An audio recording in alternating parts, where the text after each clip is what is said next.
Oh, are we live? Oh.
Welcome into McKeon Park for the second to last game of the season. The Harbor Hawks are Western Division champions for the third time in 5 years as of last night. The Harbor Hawks today, though, are going to take on the Falmouth Commodores, who are still fighting for a playoff spot. Beautiful day here on Cape Cod. I'm Sammy O'Brien, joined alongside Chris Morales for some Saturday night baseball on Cape Cod. Chris, how are you doing today? Doing pretty good. We had ourselves a pretty nice afternoon before we came here to McKeon Park.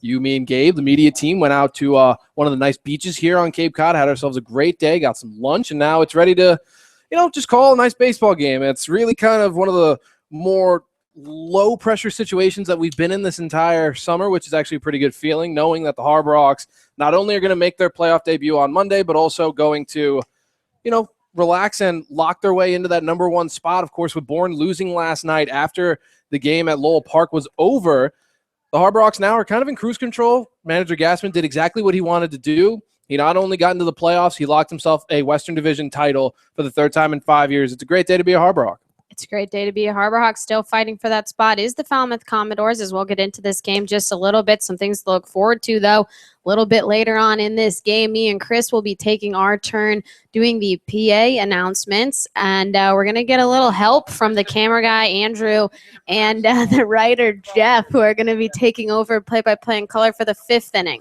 But for now, it's going to be me and Chris in the top of the first inning. Kevin Roy getting his first start on the bump for the Harbor Hawks, the right-handed pitcher out of Columbia.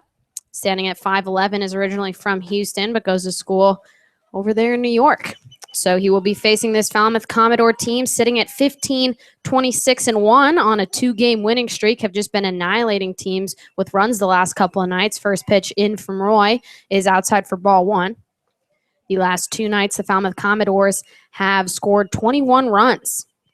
In that batting lineup right now in the left-handed batter's box is the designated hitter, J.J. Matajevic out of the University of Arizona, who fouls the next pitch he sees back and evens up the count at 1-1. And we do have to make a note, of course, we do have a video stream going live here for everyone watching at home, but you will probably have already noticed, if you haven't, the video stream is actually mirrored today. So if you actually end up seeing people running down the third base side of things, they're not. They're running down the first base side. Our camera's just a little iffy. Next pitch swung on and missed by Matajevic, and it'll bring the count to 1-2 now.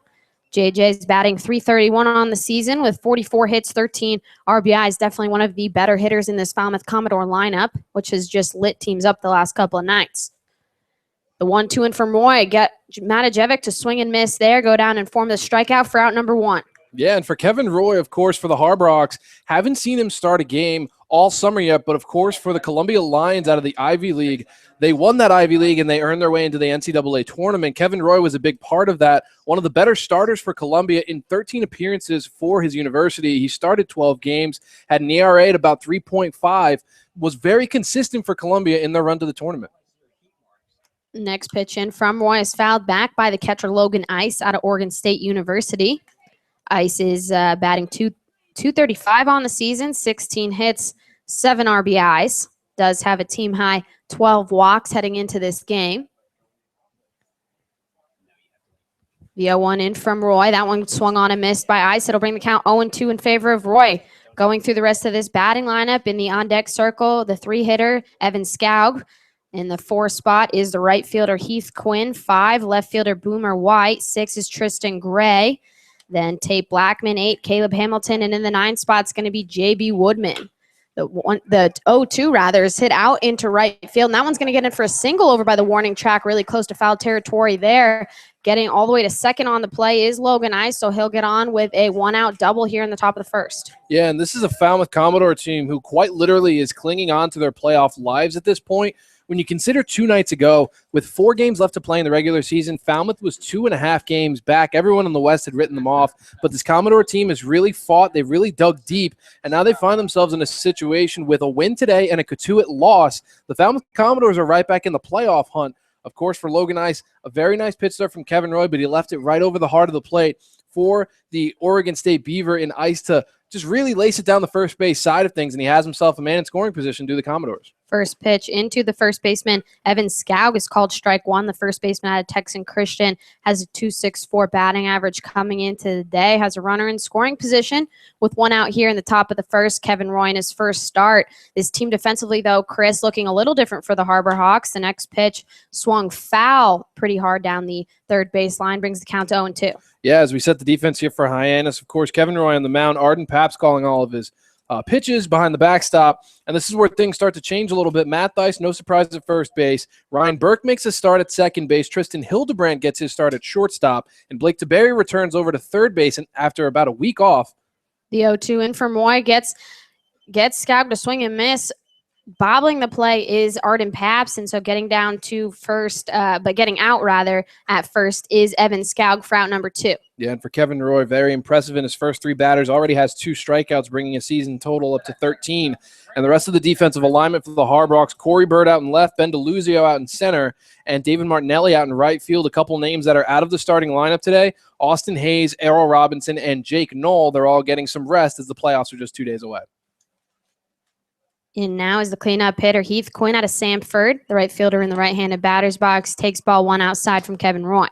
Still standing on second base is Logan Ice, who got on with a 1-out double here in the top of the first inning. Beautiful day on Cape Cod. As Chris mentioned, we did go to the beach earlier today. Just a gorgeous day. The 1-0 in from Roy. That one's low for ball 2. Yeah, of course. Very good, very beautiful day, as you mentioned. Not too many clouds in the skies. Very hot, not humid, though, which is nice. There's always been a slight breeze. And, of course, for the Falmouth Commodores, hope that this nice weather turns into a nice victory at the end of the night for Falmouth. They've scored 21 runs in their last 2 games. Very impressive offensively. Roy sets, delivers the 2-0. That one popped out into the outfield. The right fielder, David Martinelli, tracking just a little to his right, and will catch that for out number 3 of this inning. So Kevin Roy, in his first start on Cape Cod, able to get 2 strikeouts and get out of the inning unscathed, stranding a runner over at second base.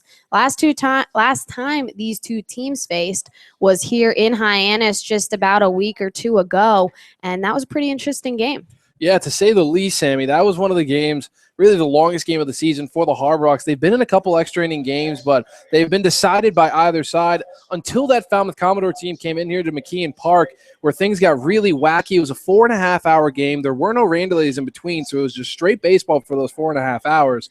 For Falmouth, they extended things late, go into the 12th inning, and then the lights get cut out with a tie ball game and only 1 out in the bottom of the 12th with Hyannis surging and potentially walking off. Of course, very interesting scenario. That's the lone tie on the season for either squad.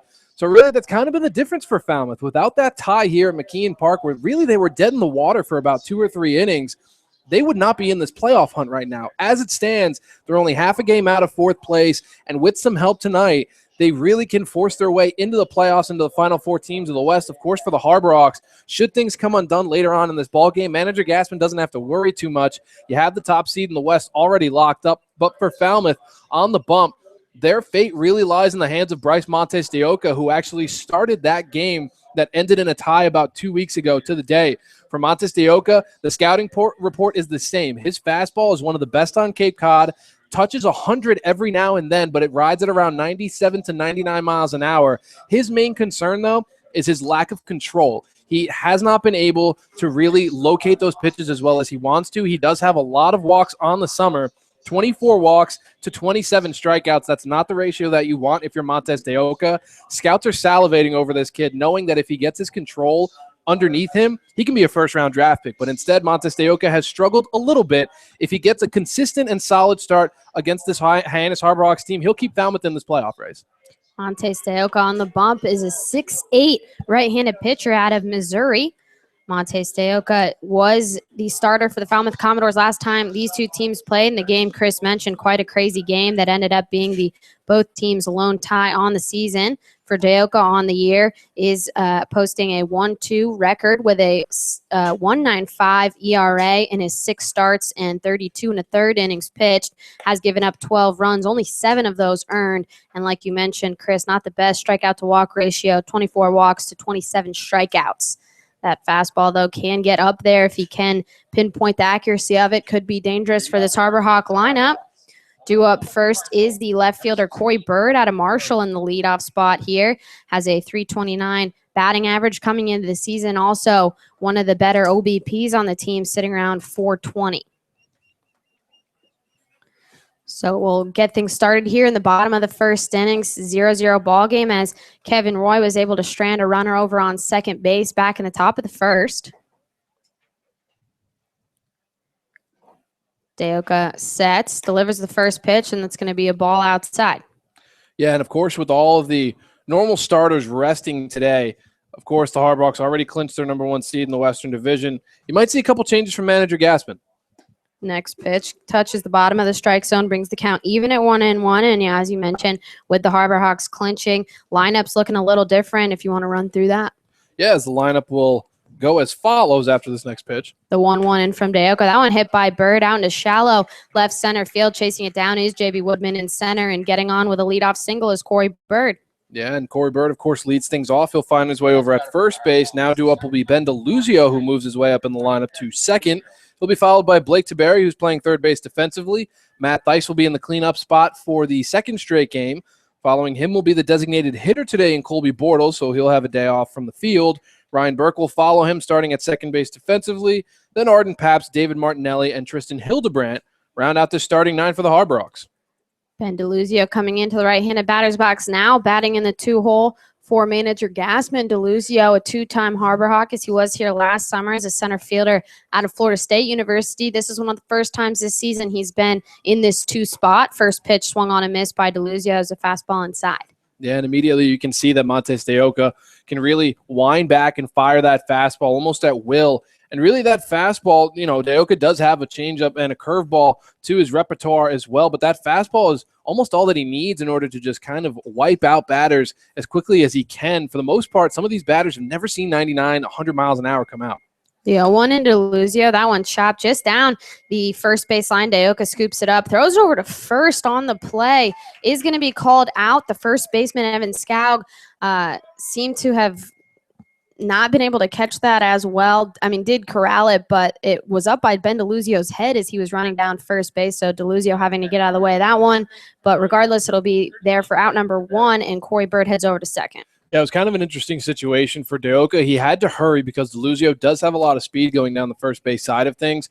For Bryce on the mound, had to charge, corral the ball, fire over to first, and when he did, he threw behind Ben DeLuzio, who was already near first base. So for Evan Scow, kind of had to reach around DeLuzio and then lay down a tag almost as if he was going to hug him or bring him down with a chokehold. But regardless, it moves the runner over to second. First pitch into Blake Taberry is looked at for ball 1. Blake Taberry, the third baseman out of Louisville, batting in the left-handed batter's box. This is the first time he's played in the field in quite some time. He's been DHing the last 3 games at least. Corey Bird takes his lead over at second. Deoka looks back, stares at Bird's way, decides to throw the 1-0. Now one up high, touches the top of the strike zone for strike 1, brings the count even 1-1 now on Taberry. And, of course, what we've seen out of this Hard Rock squad in the last week or so, of course, they were fighting for that number 1 spot in the West. So you might not see it as much today, but plate discipline has been a huge thing. And for Deoka tonight, the 1-1 check swing by Taberry, seeing if he went. He did. It'll bring the count 1-2 now. For Deoka on the mound tonight, he really has to hit his locations because, A, the Hard Rocks have seen him more than once already, so they understand kind of Deoka's scouting report. His control's a little off, and for the Hard Rocks, plate discipline might come into play today as they can just let Deoka pitch, and he's gotten a lot of walks this season. The 1-2 to Taberry. That one hit down the third base side of things. Blackman picking it up, throwing it over to Skaug at first for the second out of the inning. Corey Bird will stay at second. And, of course, for Deoka, does have a number of different strikeouts on the summer as well, but it seems like in this first frame, really pitching to contact, has 2 groundouts so far, and if he can leave Corey Bird over at first base in scoring position, that's huge. The Hard Rocks have been very aggressive early on in their recent stretch of games that have gotten them into the playoffs and have gotten them the number 1 overall seed in the West. So for Deoka, if you continue to pitch to contact, not a bad thing. First baseman Matt Thice out of the University of Virginia is in the left-handed batter's box, batting 161 on the season as Deoka steps off the bump. It'll be interesting to see with Thice over at first, who can also play catcher, a couple of catchers in Arden Paps and Jake Rogers, with the Bobby Melly being back. The first baseman out of UConn, who started the season with the Harbor Hawks, has actually been with the Harbor Hawks the last 3 seasons for parts of each of the seasons. First pitch into Matt Theis is up high for ball 1. What manager Gassman will end up doing with these first basemen and catchers and whatnot, and who will put in the DH spot for the playoffs. Yeah, it's an interesting scenario, but a good one to have if you're manager Gassman. Of course, you have so many weapons that you could use at so many different positions. For Matt Theis, he's going to find himself in perhaps a trio of catchers that we can see over the next week. The 1-0 to Theis, swing and a miss there. It'll bring the count even at 1-1. And, of course, with Bobby Melly playing first base as well as designated hitter, it could switch around Colby Bortles, Blake DeBerry. It could switch around a number of different players. Again, it's a good problem to have for Melly. While he was here for only about a week or so, batted nearly 400, had 6 or 7 RBIs, and only about a stretch of 5 or 6 games. For Melly, he's a player. He's here to play, and he came back strictly to play. Of course, he was at UConn for most of the summer. He's here to stay. Melly does live in Barnstable, so a local here for Hyannis. The 1-1, another swing and a miss there by Theis. Actually fouls tips off the catcher, Logan Ice, who's a little slow to get up from that one. Yeah, standing up, but is crouched out over his stance. He gathers himself a little bit. Of course, for catchers, that's something that ends up happening. For Ice, he'll just shake it off a little bit, put on his catcher's helmet, and continue on here. And something that we've noticed with Dayoka is that he throws so hard. He always seems to, with his pitching motion, untuck his own shirt from the back. This is probably the 7th or 8th time that we've seen him tucking his shirt in his 2 starts here at McKeon Park.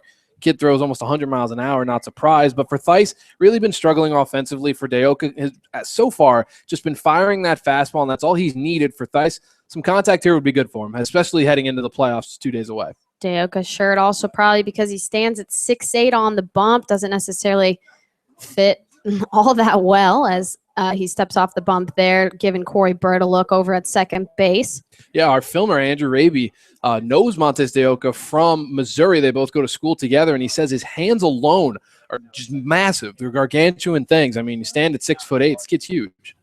The 1-2 from Dayoka is hit up the middle by Matt Theis. The shortstop Gray picking it up, throwing it over to first base in time for out number 3. Harbor Hawks leave one stranded in Corey Bird. 0-0 game. We're going to head to the top of the 2nd inning, but not before a quick break. You're listening to Harbor Hawk Baseball on the Cape Cod Baseball League Network.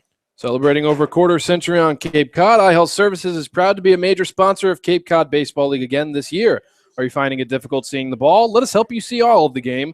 Make an appointment at one of our 10 convenient locations on Cape Cod or the South Shore. iHealth Services, we are here for you.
Welcome back to McKeon Park. I'm Sammy O'Brien, joined alongside Chris Morales. We're here in the top of the 2nd inning. Kevin Roy back on the bump.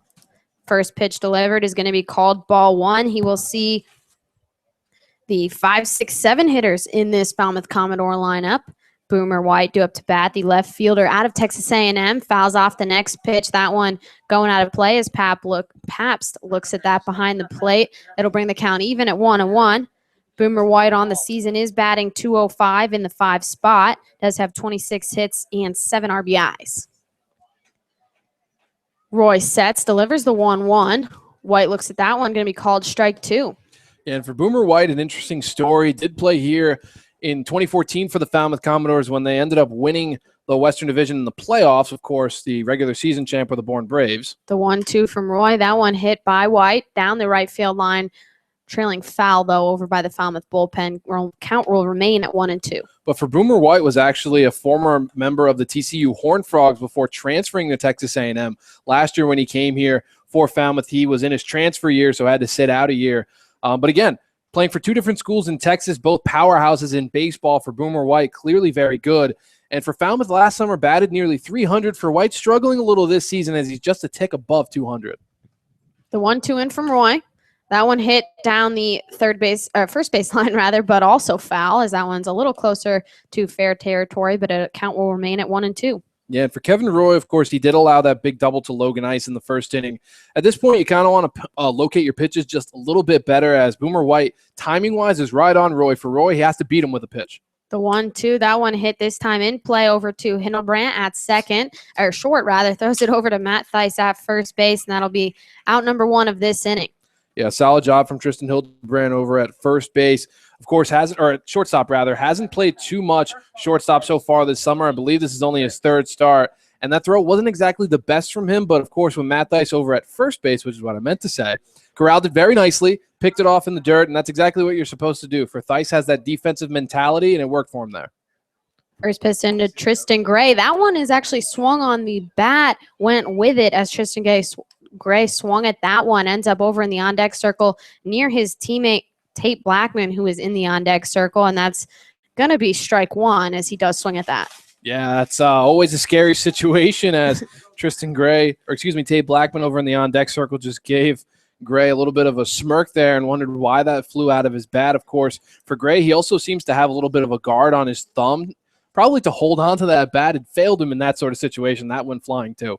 The 0-1 in from Roy. That one popped up, but behind home plate, it'll go out of play and bring the count 0-2 in favor of Kevin Roy. Tristan Gray, the shortstop out of Rice University for the Falmouth Commodores, is batting .250 on the season with 23 hits and 6 RBIs. Roy sets, delivers the 0-2. That one up high. It'll bring the count to 1-2 now.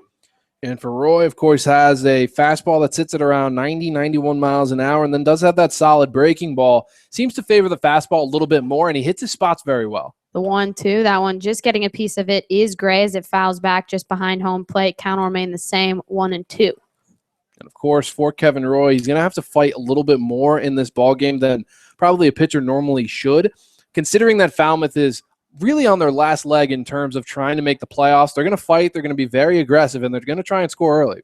The 1-2, that one up high. Evens up the count at 2-2 now. So for Roy, he's really going to have to do a good job of hitting all of his spots and working very well with his catcher, Arden Pabst, who in his own right has been doing very well defensively as well as offensively. Brought it around in his last start. The 2-2 swung on a miss there on that breaking pitch is Tristan Gray for the 3rd strikeout of the game. Kevin Roy dealing on the mound already has 2 outs here in the top of the 2nd. And again, for Kevin Roy, that breaking ball that he just threw there for strike number 3 is his put-out pitch. He's done that multiple times in relief appearances. And, of course, it brings up a similar situation to Thomas Burrows, who had himself a very solid start yesterday against the Katuitt Kettleers, where he got the victory in 5 innings pitched. For Roy, going to have to mix it up and see really where that arm strength is. Third baseman Tate Blackman in the right-handed batter's box takes strike 1 on the outside corner of the plate. Third baseman at Mississippi State batting .223 on the season, 23 hits, 10 RBIs. The 0-1 in from Roy, that one up high. It'll bring the count even 1-1. Yeah, Chris, yesterday the Harbor Hawks swept Katuitt with the 6-2 win over at Lowell Park. Did go 6-0 against Katuitt this season. The 1-1 inside there, it'll bring the count to 2-1 now in favor of Blackman.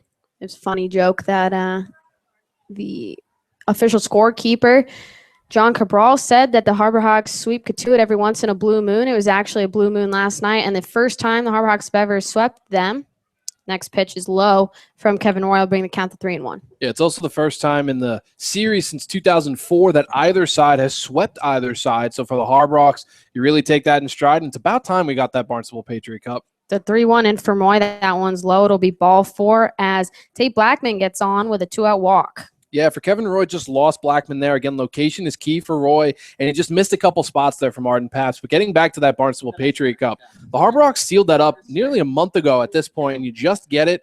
A little interesting, fickle move there by Katu. It seemed to hold it on a little bit longer than they should have. Harbor Hawks did win the 4th game of that series when they were supposed to get the cup here at McKeon Park about a month ago. Like you said, Chris, the trophy was not here for that event. They just got it, presented it before the game today. First pitch is up high for ball 1 into Caleb Hamilton, the second baseman out of Oregon State University. A little suspicious in that Katu, it's obviously not even here. The two teams played yesterday at Lowell Park, and the trophy apparently could not have been given there. But what can you do? The 1-0 in from Roy. That one up high to Paps. It'll bring the count to 2-0 now in favor of Hamilton. It'll probably go down as a conspiracy theory, in my opinion. I agree. Paps coming out now to talk to Royce. He did just walk Tate Blackman, and now he's thrown 2 straight balls into Caleb Hamilton. Hamilton in the batter's box this season on Cape Cod has batted .179, 14 hits, 6 RBIs in the 8th spot of this Commodore lineup tonight. 2 outs here in the top of the second, 0-0 game. Blackman takes his lead over at first. The 2-0 in from Roy is hit right past Blake DeBerry at third base in between shortstop and third as he'll get on with a 2-out single. Yeah, and for Roy, clearly just beside himself on the mound, understands that he missed his location just a little bit once more. And for Hamilton, you lace that exactly where the defense is it, in between 2 defenders, right into shallow left field. And that's exactly what you want if you're the Falmouth Commodores. Of course, we're talking about a team who has really mastered the art of offense in their last 2 games, where they have not only won, but they have blown out Brewster and Bourne yesterday that they played, I believe. And for Falmouth, it's just a very interesting situation that they find themselves in. I was on first and second now with 2 outs here in the top of the second. First pitch delivered from Roy is going to be a called strike 1 as the catcher from Georgia Tech, Arden Paps, frames that one up nicely. In the left-handed batter's box is the center fielder, J.B. Woodman at Ole Miss. Has 2 teammates in this Harbor Hawk team, neither one playing, and Al Robinson and Colby Bortles. Next one swung on a miss by Woodman. Rather, Bortles is playing, just in the DH spot here tonight for the Hawks. 1-2 count now on Woodman, who's batting .235 on the season, does lead the team in doubles, but as well as strikeouts with nearly 50, sitting at 48 on the Young Cape season. Season's almost over. The 0-2 into Woodman. That one's looked at down low. It'll bring the count to 1-2 now. But oh, how young it feels. Of course, for the Harbor Hawks, they seem, their mentality at this point is stay here as long as possible. It doesn't seem like any of the players have checked out mentally. Of course, they've been here a long time, but they want to win the big one. 1-2 in from Roy. Check swing from Woodman. See if he went, and he did. So that'll be the strikeout here to end the inning. Another 2 strikeouts to tally on to Roy's total. It'll be 4 now through 2 innings as the Harbor Hawks are going to head to the bottom of the second inning and try to get some offense going. Yeah, very nice job for Kevin Roy. Of course, he's allowed base runners. So now he's left 3 base runners stranded, and that's a big thing for Roy to do, especially for a Falmouth Commodore team that is coming into this ball game extremely hot. But as we mentioned earlier a couple seconds ago, this is a Harbor Hawks team who's already locked up the #1 seed in the West. And for Manager Gassman, a very interesting spot on Twitter yesterday, as actually what I found out. Manager Gassman sent out a tweet thanking the Harbor Hawks for everything they've done, thanking the Cape Cod Baseball League for everything they've done this summer.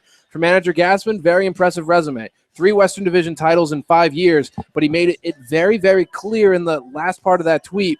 Now let's get the big one. For the Harbor Hawks, they have bigger fish to fry. You got a couple things done this summer. You won the Barnstable Patriot Cup. You check that off. You won yourself a Western Division title. You check that off. For Manager Gassman, the big kahuna is the one that he wants to get, that Cape League title, the only thing that he hasn't been able to do here on Cape Cod in nearly a decade of coaching for the Harbor Hawks.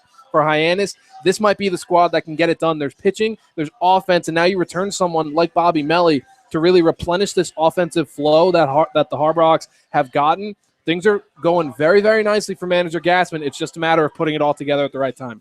And what we've talked about, and we mention it pretty much every time we're on the broadcast, we mention it between each other as well as with players on the team. The thing that really allows teams in this league to go far in the playoffs is the chemistry. Who's still around, who still wants to be here, and that's something that we've been trying to gauge, see what it's like. And with having a face like Bobby Melly come back in this, who knows exactly that that's what it is, you feel like he'll probably bring a lot of energy to this team as he knows that's what it takes to go deep in this playoffs. Yeah, and you're talking about a kid who, in the first place, didn't want to leave. His coach at UConn didn't make him leave, but basically was like, hey, man, we need you up here. We need you to train with some of our younger players. Melly is not only a mainstay here at Barnstable for the Harbor Hawks, but he's also a mainstay at UConn, one of the kids who's really been lights out for them, batting .300 in the past 3 summers for them, or past 3 springs, rather. So Melly never wanted to leave. Of course, he's sleeping in his own bed. He's playing with the best players in the country, playing in front of scouts. So Melly, it has a special place for him to be here and to come back for a playoff push and potentially win one of those titles, not only for his teammates, but also for his coach and manager Gassman. It means a lot, and it speaks a lot to how good of a kid Melly is. Due up now for the Harbor Hawks are the 5, 6, 7 hitters in this lineup. Colby Bortles, the DH out of Ole Miss, is batting .212 on the season. He digs in now. First pitch in from Deoka. That one up high. It'll be good for ball 1.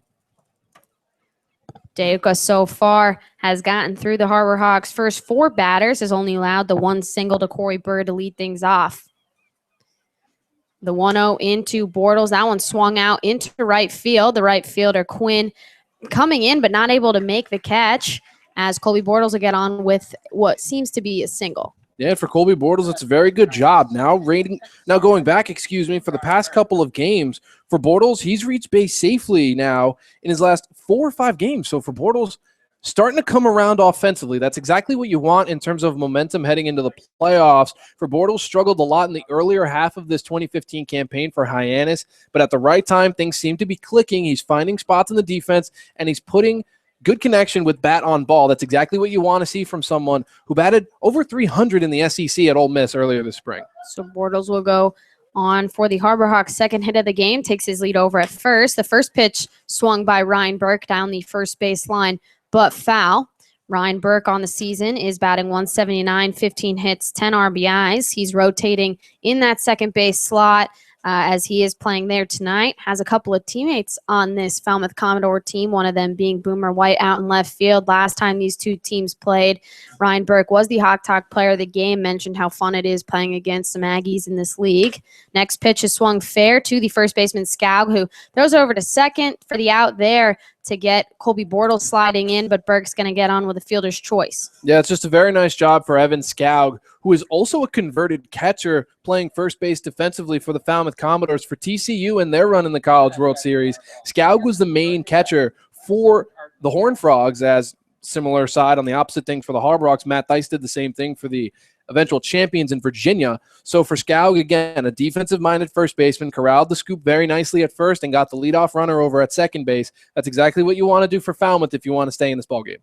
Due up now is the catcher Arden Paps out of Georgia Tech, a veteran here for the Harbor Hawks, batting .190 on the season. Deoka gives a look over to Burke, who was leading off, and he'll get back there without a throw. Arden Paps in his second summer here for the Harbor Hawks, one of now 3, as Nick Deek has left, but Bobby Melly has replaced that void, and Ben DeLuzio still on the team as well. A few veterans here for them. The next pitch gets away from the catcher Logan Ice, easily reaching second is going to be Ryan Burke, and that'll be a wild pitch to get Burke over to second. Yeah, exactly. That's the first time that you see Montes Deoka really fire back with a fastball, and it completely gets away from him. That one went down and away towards Pabst, almost at 100 miles an hour past the glove of Logan Ice. For a catcher, there's not really much you can do when a fastball is coming in with that much velocity, and it's that wild. You can see some of the erratic behavior from Montes Deoka on the mound. He has to clean that up, as now for the second inning in a row, there's a man in scoring position with only 1 out. Burke takes his lead off of second. Deoka looks back, delivers the 1-0 into Paps. He'll look at that one for strike 1. It'll even up the count at 1-1. And for Pabst, if he can continue the offensive momentum that he had in his last start here at McKeon Park against the Orleans Firebirds, where he went 3 for 5 with an RBI as well, Arden Pabst, if he can get that bat around, can really start to complete this picture for the Harbor Hawks with only 48 hours left until the playoffs start. In the on-deck circle is David Martinelli in the 8th spot, the right fielder out of Dallas Baptist, as Deoka steps off. Burke giving him a little bit of trouble over there standing at second base. We're here in the top of the second inning, 1 out, and a tie ball game at 0-0. Falmouth Commodores still trying to make their way into the playoffs as the Harbor Hawks clinched the Western Division just last night with the win. Deoka looks back, delivers the 1-1. Paps hits that one lightly into the infield. Charging is Tristan Gray at second. Trying to barehand it is Gray, and he's not going to be able to get it on the play. Ryan Burke's going to come around to score all the way from second base on the infield single by Paps. Yeah, and you got to feel a little bit for the shortstop and Tristan Gray. That was slow chopper off the end of the bat of Pabst, and for Gray, the only play that he could make defensively was to go down and try and barehand it. The issue was that Caleb Hamilton also decided to charge at it rather than try and shadow Gray over at shortstop. For Gray, got behind him, and for Hamilton, he had to run a little bit farther to go get that ball. That left enough space and enough time for Ryan Burke, who has some speed on him, to round third base and reach home safely. Now the Commodores working behind for the first time in 2 games. First pitch into David Martinelli is chopped up the middle. Gray reaching over, tossing it over to Hamilton at second. They'll get Arden Paps out at second base, but the throw a little off to Scoug over at first. So reaching first on that is going to be David Martinelli. Yeah, very nice job for Martinelli. Just put the ball in play. That's exactly what you're supposed to do. And for the Falmouth Commodores, the errors seem to continue on here, and that's not what you want to do when you're so close to the edge of falling out of the playoffs. You've gotten yourself in a situation where you're only half a game out with 2 games left to play. To shoot yourself in the foot the way you're doing, at least this early on in the game, it's surprising to see from a Commodore team that's been firing on all cylinders their past 2 games. Due up now is the number 9 hitter, Tristan Hildebrandt out of Cal State Fullerton. Hildebrandt. It's a tough one to say. It is. The shortstop in the 9th hole takes the first pitch up high from Montes Deoka. It'll be ball 1 as David Martinelli finds himself over at first base. Sun setting here at McKeon Park as the shadows are starting to come across left field as they usually do, starting to reach over towards the center fielder as well, just in the outfield. The next pitch from Deoka breaks for a strike 1. Leaving up the count 1-1 on Hildebrandt, who is batting .261 on the season with 6 hits and 1 RBIs. Went 0 for 3 in the game against Catuit last night with a walk. Also leads this Harbor Hawk team in on-base percentage with .433 in the 8 games he's been in here on Cape Cod. Yeah, he's reached base safely in the past 5 games that he's played in. So for Hildebrandt, starting to become some of that consistency that the offense has had. Next pitch swung on a miss by Hildebrandt. It'll bring the count 1-2 now.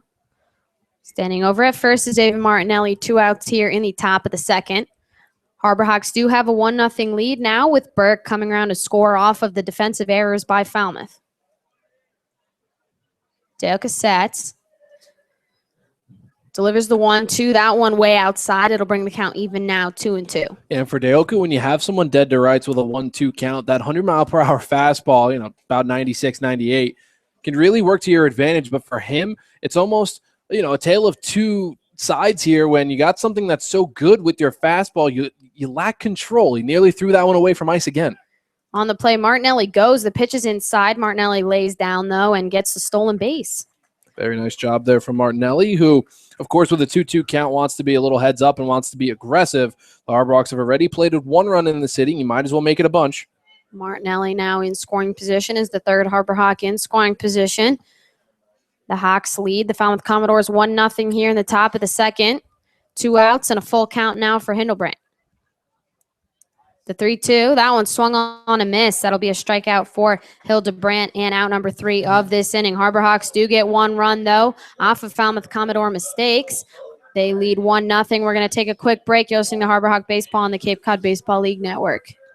Earn a bachelor's or master's degree, complete a certificate, or take a single course through the Division of Continuing Education and Graduate Studies at Curry College. Classes run days, evenings, and weekends in Milton and Plymouth. To learn more about programs in business, criminal justice, education, nursing, and more, visit curry.edu.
We move on now to this third inning here at McKeon Park in a Western Division matchup between the first-place Hyannis Harborough and the Falmouth Commodores, who are clinging on to their playoff lives, currently sitting in 5th place on the outside looking in. Kevin Roy on the bump, deals to the top of the order here for Falmouth with J.J. Matajevic, Logan Ice, and Evan Skaug due up here to face the Columbia Lion in Roy for the Harborhawks, as he's already dealt strike one to Matajevic. For Kevin Roy, he'll go into the windup one more time and fire in the second pitch. Matajevic fires it straight away in foul territory. Giving chase there is Blake Taberry at third base, but it'll go out of play for strike number 2. And Sammy, an error defensively for the Falmouth Commodores and some timely hitting for the Harborhawks is part of the reason why they lead 1-0 early on.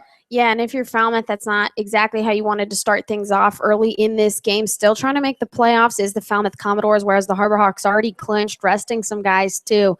So not what you want to see if you're Falmouth. The right-handed pitcher in Roy deals, and that's downstairs and inside to J.J. Matajevic. He's a designated hitter today, and for Matajevic, an all-star for the Falmouth Commodores. He started at first base defensively in that all-star game at Spillane Field. He's on a 19-game hit streak. 1-2 on the way from Roy. Breaking ball swung on by Matajevic down the first base side. He'll stay alive. And for Roy, he's allowed base runners to reach scoring position in each of his first 2 frames. Just hasn't been locating his pitches as well as he would like. Yeah, and for Roy, I mean, he does this back at school at Columbia. This is the first time and since he's been at school that he has been in this starting role. So just needed to settle it down a little bit. Should be able to do that here in the third. 1-2 swung on by Matajevic. Giving chase is Corey Bird down the third base side of things, but that'll be foul out of play as Matajevic will stay alive, as we had a little bit of a humorous moment before the inning started, as we're going to rearrange a couple things here, at least for the media team, and Gabe Codd having himself a solid job over in his first PA debut in replacement of Tim. He sounded well. It's a little different hearing another voice other than Tim or Zach Chase making his appearance earlier this summer. Very interesting. 1-2 on the way from Roy, swung on by Matajevic. It'll get over the head of the infield into shallow left field. For J.J. Matajevic, his hit streak extends to 20 games for the Falmouth Commodores as he's aboard with a base hit. That's an impressive win streak. To do that in something like this kind of league is just insane. I'd really be interested to see what the all-time record is for Cape Cod for hit streaks, because that's really impressive. For Matajevic, has had himself quite a solid summer for the Falmouth Commodores. To be exact, out of Arizona does come Matajevic, batting .331 coming into this ball game. One of the leaders on Cape Cod, no doubt one of the top 5, as Roy deals a bit inside to now Logan Ice, who takes that one for ball 1. Logan Ice, the catcher for Bryce Montes de Oca out of Oregon State, so coming quite a long ways out of the Pac-12 to come over here on Cape Cod and play in front of many different fans as well as scouts. For Ice, has had himself a solid campaign playing catcher defensively. Of course, for Falmouth, they have a couple options that they go to in that position as a pickoff move, not in time. Matajevic back safely. Evan Skaug is also a very premier catcher, at least in the D1 ranks out of TCU. Of course, has to play a little bit of first base defensively to help out his summer squad in Falmouth, who, as Sammy mentioned, are clinging to life in their playoff race. They're a half game back of the Katuitt Kettleers, a full game back of the Wareham Gatemen. 1-0 check swing by Ice. He goes around too far. Evens up the count at 1-1. The scenarios are aplenty here for the Falmouth Commodores to potentially reach the playoffs. With a victory today, they would stay alive no matter what else happens in Cape Cod. Of course, a loss and a Katuitt victory today would end all hopes for Falmouth. They would be eliminated after today. We'll have some scores from around the league as another pickoff move goes to first base. But again, Sammy, the Harborhawks could potentially play a big role in who makes the playoffs and who ends up missing, both playing the Falmouth Commodores today and tomorrow against the YD Red Sox, who were currently trailing the Katuitt Kettleers the last we checked. As the 1-1 swung on by Ice, popped into shallow left field, giving chase is Corey Bird. He has to corral that one, and he ends up dropping it in the outfield. He'll end up firing to second base as J.J. Matajevic had to play in between first and second. Thought that was going to go into the glove of Bird, but instead for Matajevic is the hard luck loser, as Bird was close enough to get the throw into second. And it's going to go down as a mishap for Corey Bird, but an out for the Harborhawks regardless. Yeah, that's interesting. It'll probably go down as an error, as we should see pretty shortly. On the play, Corey Bird, just for whatever reason, not getting a hold of it. Didn't seem to be a problem with shadows because it seemed to be in enough of the shadows where he could get it. Also getting his first start in left field where he normally plays center, so just an interesting situation there. For Roy, he'll now deal to Evan Scoug. As we mentioned earlier, he'll throw that downstairs for ball one, and that's the first time we've seen all summer, Sammy, that an outfielder did see the ball, just couldn't get it in their glove as that one dropped. Could have been a worse situation if Bird was a little farther away. It will not go down as an error. It will go down as a fielder's choice. 7-4 in your scorebook. See if you can write that one again at any other baseball game you come to, as Evan Scoug laces this one a little bit inside to that last fly ball where it was. It was just on the infield dirt and grass area. Tristan Hildebrand calls off all other defenders, and he corrals that one for the second out in this third. Yeah, a few shadows over there in shallow left field could have been something to do with that. But at the same time, Corey Bird is used to playing center field, gets the start over in left field today for the first time in quite some time, and maybe just not used to having to deal with the communication with those infielders. As Kevin Roy, working from the stretch, fires into Heath Quinn, the product of Samford, as he takes a fastball downstairs for strike one. The last time Quinn came around to face Roy, he ended up popping out into the outfield. Of course, Quinn and Matajevic were a pretty good tandem in that 3 and 4 spot in the lineup earlier on in the summer for Falmouth, as Roy deals outside, evens up the count at 1-1. That was that part of the season where the Falmouth Commodores rattled off 4 or 5 straight wins. There was a certain point in the summer where Falmouth was as high as second or third in the West, and ever since then they have rattled off loss after loss, and they find themselves in the situation they are currently in. 1-1 breaking ball swung on by Quinn, fouled off of his ankle, as he'll now sit with a 1-2 count. Yeah, and you can tell this Falmouth team definitely doesn't want to be out just yet, as they have been on fire the last 2 days with all the runs that they've been scoring, 21 runs in the last 2 days. They're definitely trying to make a playoff push, and they got to do something big here as the Harbor Hawks lead 1-0 pretty early in this game. For Falmouth, they've been riding pretty consistent starting pitching in their last 2 games, but the offense has been at a premium for them. Of course, in this scenario as of right now, they would be on the outside looking in with a loss today, would hope for some help. A breaking ball catches the inside part of the plate and also catches the inner plate or inner part of Heath Quinn's elbow pad. So that will go down as a hit by pitch for Kevin Roy. And for the second straight inning, men are on first and second for the Falmouth Commodores. Yeah, for Kevin Roy, just still needing to settle down quite a bit.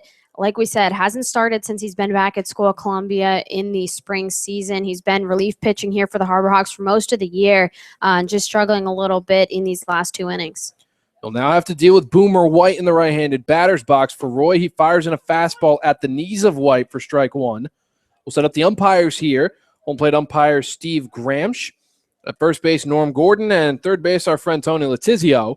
So a couple of new names as well as a couple of old faces here in the umpiring crew. Men on first and second, 0-1 pitch way upstairs as Paps has to get out of his crouch. The fastball is taken for ball number 1 for White. For Boomer in his last at-bat, grounded out to start things off in the second inning. Would love to turn things around here, as he does have 1 man in scoring position, 2 men on base together. For White, in terms of RBIs on the summer, does have 7, as the off-speed pitch curls in to the right-handed batter and is taken for strike number 2. 2 men on, 2 men out here in this top of the third inning at home for the Harbor Hawks in what is their final home game before the playoffs. Of course, Hyannis locking up that number 1 seed. We will have a home game on Monday as well. 1-2 on the way from Roy. Off speed, swung on right side into the glove of Ryan Burke. Turnaround, flip to first. Got it in time as the Texas A&M Aggie gets out his teammate at school in Boomer White for the third and final out of this third inning. Kevin Roy leaves 2 men stranded, as we'll move on to the home half of the third inning with the Harbor Hawks still leading by the score of 1-0. Yeah, and besides getting runners in scoring position the last couple of innings, Roy has had a pretty solid start so far. Only 3 hits allowed through the 3 innings he's been on the bump, just hitting guys, walking guys, and just a little bit of struggles defensively. But other than that, pretty solid start from him so far. Hasn't gotten into too much trouble, as he has been able to get guys out. As now Bryce Montes de Oca will come out for his third inning of work, and it's an interesting situation for him and the Falmouth Commodores. Still trailing in this ball game, Montes de Oca has had an error defensively behind him, but he's also given up 3 hits and a couple of base runners. So for Montes de Oca, needs to cool things down a little bit. It's still a close game, and Falmouth is within striking distance. Yeah, Falmouth needs to stay within striking distance as they are trying to get into the playoffs. Harbor Hawks really just trying to see what they can do with a different little bit of alignment arrangement. Like we said, Ale Robinson and Austin Hayes, who have been constant starters for manager Gassman, are getting rest tonight as they head into their final game tomorrow at YD. And Falmouth really just trying to do something with this game as their playoff hopes are still alive if they could especially pull off a win here against the Harbor Hawks. The Western Division, though, the entire year, Harbor Hawks have sat atop it, finally get the title of winning the Western Division, 3rd time in 5 years, whereas all the other teams are more or less below 500 and battling for those final playoff spots. As we do have a couple scores from around the league, and some of these will interest some folks listening at home. As everything stands right now, in the bottom of the 7th inning at Lowell Park, the Cotuit Kettleers winning 7-0 against the YD Red Sox. That game has huge implications for both Falmouth and for YD, of course, for the Red Sox clinging to life in the 4th place position over in the Eastern Division. We'll get to that in a little bit. For Cotuit, if they win today, would really force the hand of Falmouth. They would have to come back in this ball game.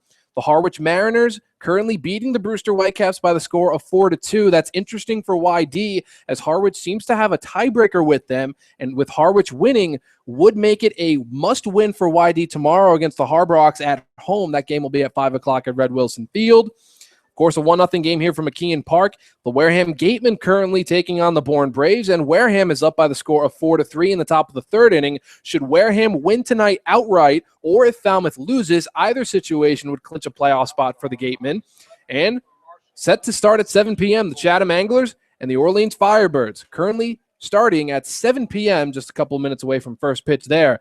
But as I mentioned, Sammy, a lot of games have a lot of playoff implications with only 48 hours left of the playoffs. Yeah, especially in this Western Division with Cotuit, Falmouth, Wareham, all trying to reach Bourne and Hyannis and trying to get into this Western Division battle. It'll be really interesting to see who the Harbor Hawks do end up playing in the first round, as they did sweep Cotuit, but that scares you. Montes de Oca fires a fastball upstairs to Corey Bird in the top of the lineup for ball 1. I think it scares you if you're the Harbor Hawks just because of the rivalry that comes along with it all, the trophy that comes with the series. But we'll see. Harbor Hawks have also done well against Falmouth, but not so much against Wareham. 1-0 way inside on that fastball by Montes de Oca on the mound, moves the count to 2-0. But of course, it does bring up an interesting situation, Sammy. For the way things are right now, the Bourne Braves are locked into the 2 seed. There's no way that the Harbor Hawks play them in the first round. However, a potential matchup in the Western Division finals of the playoffs could be imminent should the Harbor Hawks make it out of round 1. Another fastball by Montes de Oca downstairs brings the count to 3-0. As things stand right now, the Harbor Hawks will play either Wareham, Cotuit, or Falmouth in the first round. They do have a winning record against 2 of those teams. Of course, Wareham has taken 4 out of 6 so far this summer. 3-0 on the way from Bryce, and that'll go in for strike 1 on Bird.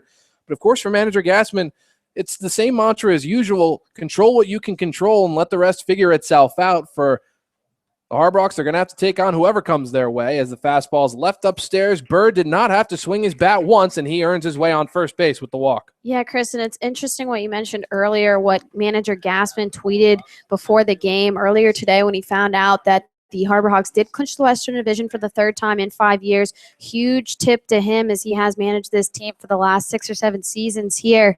And it was interesting that he said that it's nice to win this, but he still wants to win the big one because the Harbor Hawk organization hasn't had that in quite some time. One of the longest teams to go without winning it, and you know that's on his mind.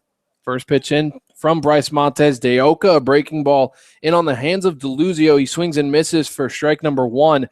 It's interesting you mentioned that championship drought. These 2 teams playing right here at McKeon Park have the longest 2 droughts in all of Cape Cod. Falmouth has not won since the late 70s. They do have the longest streak. Hyannis sits at the 2nd longest. They haven't won since the early 90s. So about 2 decades, a better part of that. Runner goes from first. Pop up from DeLuzio giving chases Evan Skaug. And Corey Bird's caught in no man's land as Skaug simply goes right over to first base and has himself a nifty double play for the Falmouth Commodores. Yeah, interesting double play there from the first baseman. It was definitely a hit and run on the play, as even before DeLuzio got the pitch, Corey Bird was almost at second base. Just didn't work out in their favor as DeLuzio couldn't get it out of the infield. An unfortunate go-around of things for the Harbrox. For manager Gassman, is just going to shrug his shoulders. Sometimes that happens in this beautiful game that they play. It'll now be 2 outs in this home half of the third inning, bringing up Blake Taberry in the left-handed swinging batter's box. He's 0 for 1 so far today as the lights begin to turn on here at McKeon Park. Standing on deck will be Matt Theis, the catcher and first baseman out of the University of Virginia. For Taberry, he'll take a fastball on the outer part of the plate, bring the count to 1-0. For Blake, this is the first time that we've seen him not be the designated hitter in a ball game in about a week. The Louisville Cardinal has been a standout designated hitter over that stretch as Taberry swings at the next pitch he sees over to the left side. Shortstop Gray comes up firing as pulling the interesting scenario as Evan Scoug had to be pulled off first base due to the throw from Gray. Taberry had no other choice but to run directly into Scoug, but he'll be safe. With 2 outs here, a base runner aboard. Funny scenario. A funny scenario. It looked like Taberry was just trying to be nice, not necessarily run Scoug over on the Bates pads there as Taberry kept running through it, kind of holding Scoug up as not to knock him over and push him on the ground. So a little bit of sportsmanship probably over there. That will go down as an error on the throw from Tristan Gray. That's 2 errors defensively for the Rice Owl at shortstop. That'll leave Bryce Montez de Oca on the mound for one more batter, and that batter will be Matt Theis in the left-handed swinging batter's box. For Theis, he has to wait for Montez de Oca, who peeks over to first base. Taberry taking a sizable lead. For Theis did ground out to end the first inning, has been on a bit of an offensive slump since coming up here. Played a lot of baseball, has Theis, as he swings at the first pitch he sees, drills it out into deep center field. Getting underneath that one will be J.B. Woodman for out number 3 in this third inning. So the Harbrox leave one man stranded. A nifty double play gets the Commodores out of this inning. We'll head on to the top of the fourth now from McKeon Park with Hyannis still up by the score of 1-0. You're listening to Harbrox Baseball here on the Cape Cod Baseball League Network. Chatham Bars Inn Resort and Spa is the perfect blend of fun and excitement, a proud member of leading hotels of the world.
One nothing ball game here from McKeon Park in beautiful Hyannis, Massachusetts. As the Falmouth Commodores currently clinging on to their playoff lives, the Hyannis Harbrox sitting very nicely in first place in the Western Division have a 1-0 lead early on. We move on to the top of the fourth here with Kevin Roy toeing the rubber, and the first pitch he throws will be laced into right field off the end of the bat of Tristan Gray directly into the glove of David Martinelli, patrolling in right field. 1 pitch, 1 out for Kevin Roy, as he's allowed base runners in all 3 innings that he has pitched so far, but a good start here in the fourth. Yeah, both of these pitchers haven't had a clean 1, 2, 3 inning yet. On the bump, though, for Kevin Roy, his defense has been backing him up, whereas on the other side of the thing, the reason why the Harborhawks have a 1-0 lead in this fourth inning, heading into the fourth inning, rather, is because the defense has been strong behind Kevin Roy, and he's been able to get out of innings unscathed.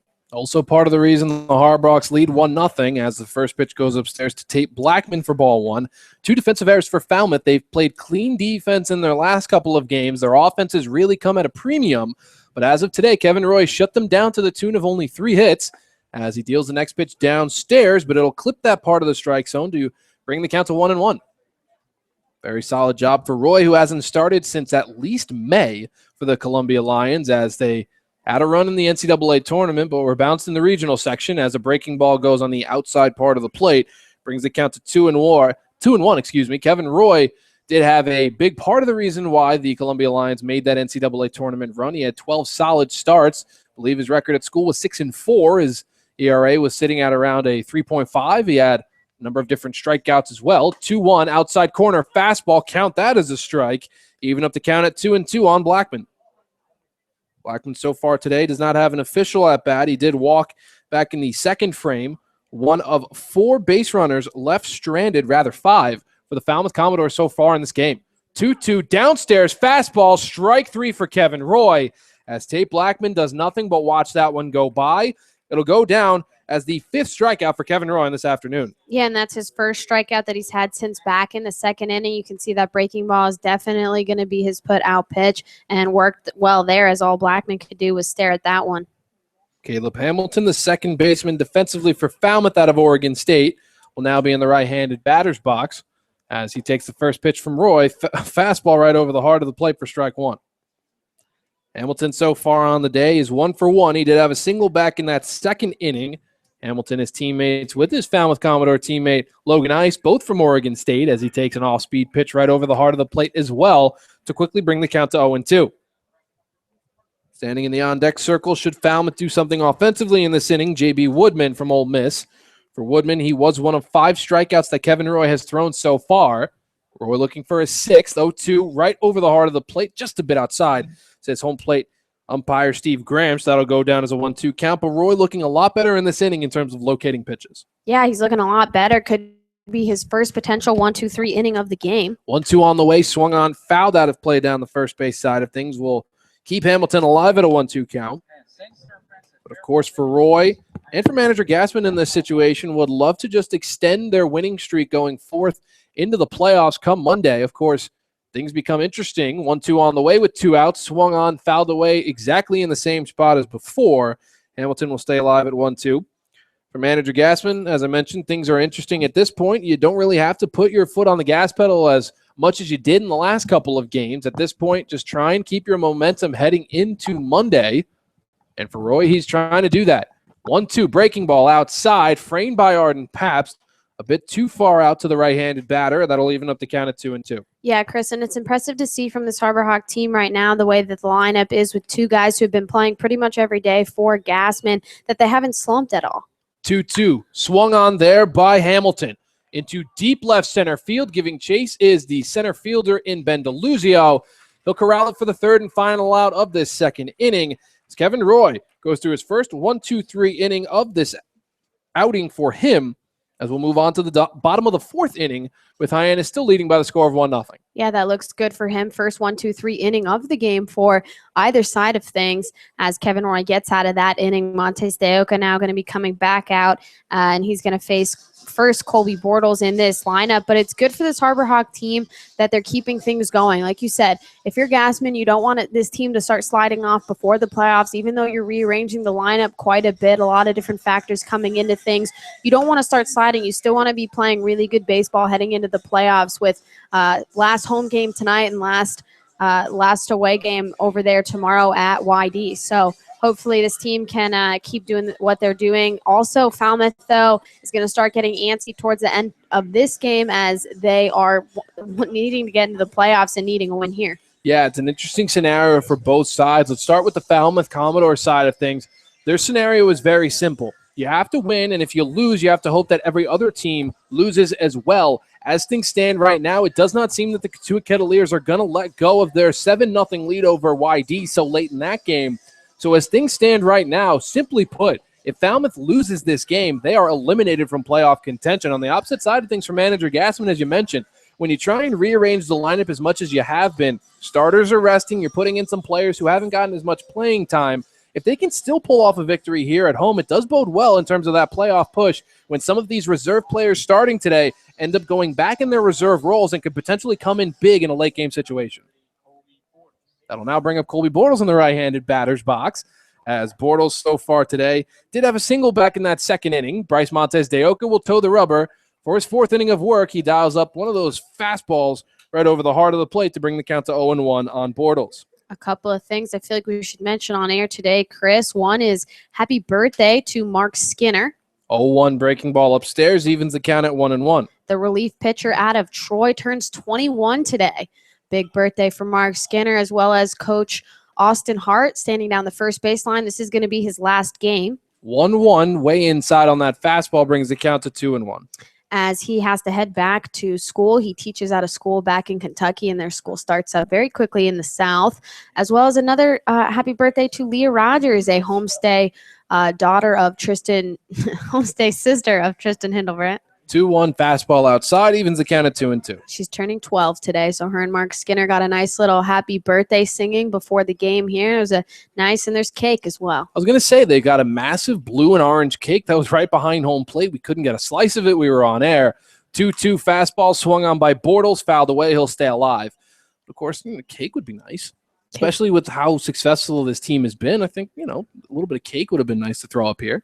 Chris, we did get those cupcakes, the gift that keeps on giving from intern appreciation, feeling very appreciated up here. They were fantastic. Breaking ball, swing and a miss by Bortles, gets away from the catcher, Logan Ice. For Colby, he'll dart down first base, and he ends up beating the throw out from Logan Ice. That'll actually be Evan Scoug catching now in replacement of Logan Ice, as the TCU Horned Frog could not get that one over to first base in time, as there have been a couple of defensive rearrangements here, as now standing over at first base is number 37 for the Falmouth Commodores in Shane Bennis. As again, no one really told us of any of these changes, so we're going on the fly here, as standing over at first base, that will go down as a strikeout for Bryce Montez de Oca. And for him, that's only his second strikeout of the afternoon. He'll deal with Ryan Burke now in the left-handed batter's box. As for de Oca, he fires a first pitch fastball a little bit upstairs to the glove of Scoug. Will bring the count to 1-0. Chris, Gabe is on the PA announcements today. I feel like he might have dropped the ball on that one. Rookie move. Should have gotten some of these defensive arrangements. I'll be sure to let him know about those at the end of this one, as the 1-0 goes right over the heart of the plate, just upstairs, brings the count quickly to 2-0. However, that is going to be us next inning, as we are going to be taken over for one inning by Pirate radio station. A couple of rival guys taking over, a couple of Harbor Hawk interns. 2-0 on the way. Fastball downstairs will be taken for ball number 3, as I believe the defensive change over at third base as well. No, it is not. It is Tate Blackman, as my eyes have not failed me. So a couple of changes have been made here by Falmouth. Of course, we do have to make sure that these arrangements have been made for us when we go on PA, Sammy. 3-0 fastball right over the heart of the plate. We'll bring the count to 3-1, but as you mentioned, Pirate Radio, these guys can't really mention who's going on. They might have a couple of interesting surprises coming at you in this next inning, but things will be shaken up, no doubt. Ryan Burke, nobody out. 3-1 pitch by de Oca, and that goes way inside for ball 4. De Oca clearly frustrated on the mound, as he has now walked another Hyannis Harbor Hawk. Men on first and second, nobody out here for Hyannis. Yeah, this is a big spot for the Harbor Hawks, as they have runners on first and second with no outs. Arden Pabst coming up in a big spot could really blow this game open just a little bit more, as they already have a 1-0 lead, and Arden Pabst has been hot as of late. For Montez de Oca, so far on the afternoon, has already walked 2 Hyannis Harbor Hawks. He has allowed 3 hits as well. And this is now what is the third inning where he's allowed men on scoring position. Colby Bortles over at first, Bortles at second, Ryan Burke over at first. As Arden Pabst attempts to lay down a bunt, pulls it back, as that will go high for ball number 1. For Pabst in his last at-bat, did reach on an error, one of 2 defensive errors by the Falmouth Commodores so far today. Of course, for Pabst in his last ball game, went 3 for 5 with an RBI, has a potential to make it 2 RBIs in 2 starts with a swing. Rather, he lays down another bunt, pulls it back, but the breaking ball will go in for strike number 1, regardless of 1-1 count. Yeah, Arden Pabst swinging a hot bat as of late, coming into the game, has raised his batting average just a little bit, getting closer to 200, as there's that 2-catcher rotation. Jake Rogers has definitely heated things up at the plate ever since being named an All-Star just a couple weeks ago. Corners playing in defensively. Tate Blackman at third, Shane Bennis at first. Bunt pulled back again by Pabst. It'll be called a strike at the knees. Brings the count to 1-2 as Pabst probably won't bunt on this next pitch. He'll probably swing away. Of course, with 2 strikes, if you lay down a bunt, foul it away. It'll go down as strike number 3. See if manager Gassman rolls the dice a little bit with the Harbor Hawks already leading by the score of 1-0 early on in this game.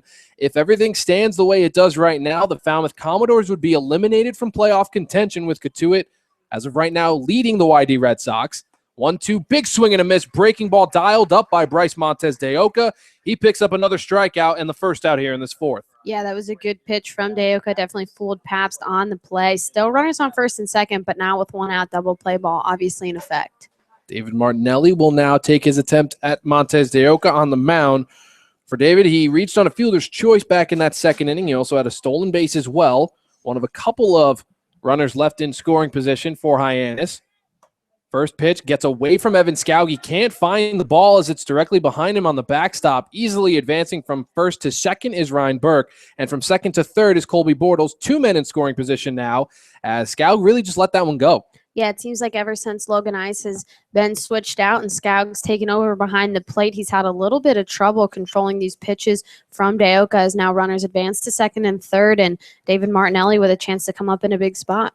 We'll wait to see if there's any reports as to why Logan Ice was taken out of the ball game, as Scoug has struggled just a little bit since coming in. 1-0 on the way for D-Mart. He swings right side into the glove of Shane Bennis. He looks at the runners back in scoring position as Bryce Montez de Oca covers first base successfully. David Martinelli will be out on that ground out, and runners will stay aboard at second and third. Yeah, and Bennis did a good job there over at first before he tossed it over to de Oca, who was coming over. He made sure that Bortles stayed at bay over at third base, making sure not to allow another run to score. Now Tristan Hildebrandt will be in the right-handed batter's box. He was a strikeout victim back in the second inning.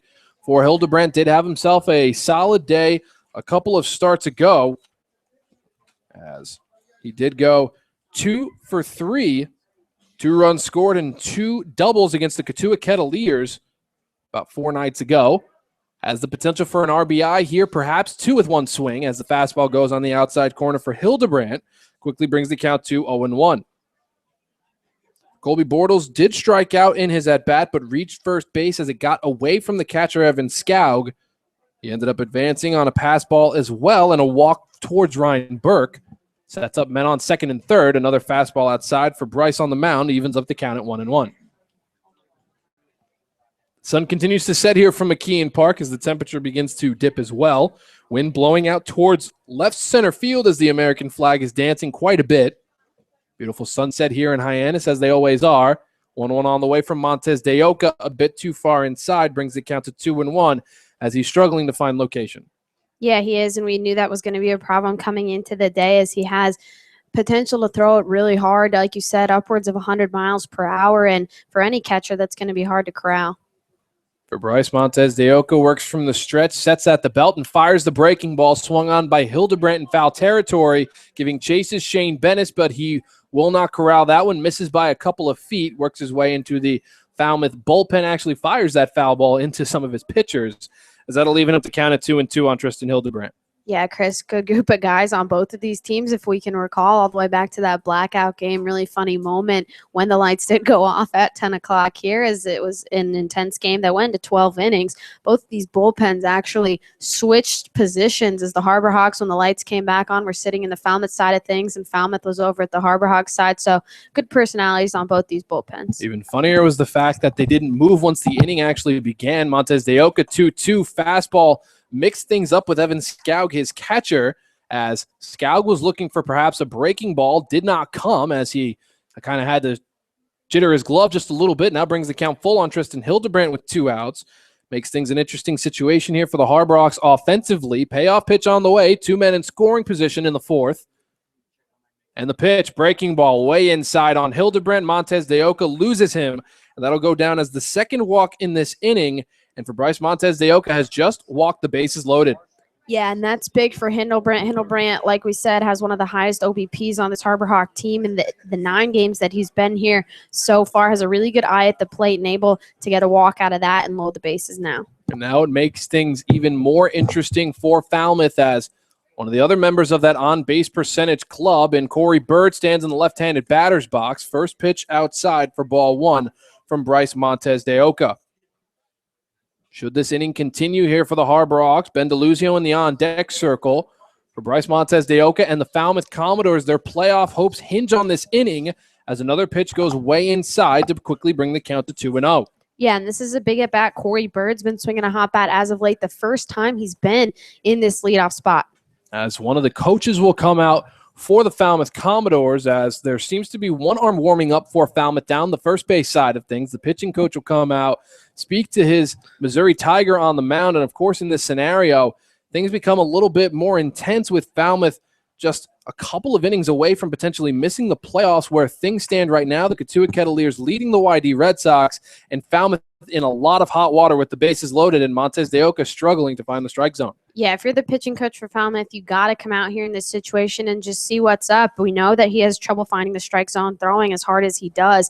If you're the pitching coach, you're coming out to see if anything is wrong, what he's got going on, because the bases are loaded. There are 2 outs. Obviously, wanting to get him out of the jam is their pitching coach. But at the same time, you just walked the number 9 hitter, and now you have a 2-0 count into the leadoff guy.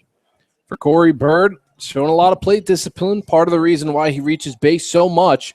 Perhaps a mound visit will do wonders for Bryce Montez de Oca, who works from the windup 2-0 fastball outside as he quickly brings the count to 3-0. Corey Bird at this point, be patient, don't swing. Montez de Oca hasn't been hitting that strike zone. Yeah, absolutely. 3 straight balls into Corey Bird. You got to just let de Oca keep doing what he's doing and hope he can draw a walk. 3-0 with 2 outs way inside, and that's exactly what Corey Bird does. Allows the 4th ball to come in. 3 walks now for Bryce Montez de Oca in this inning.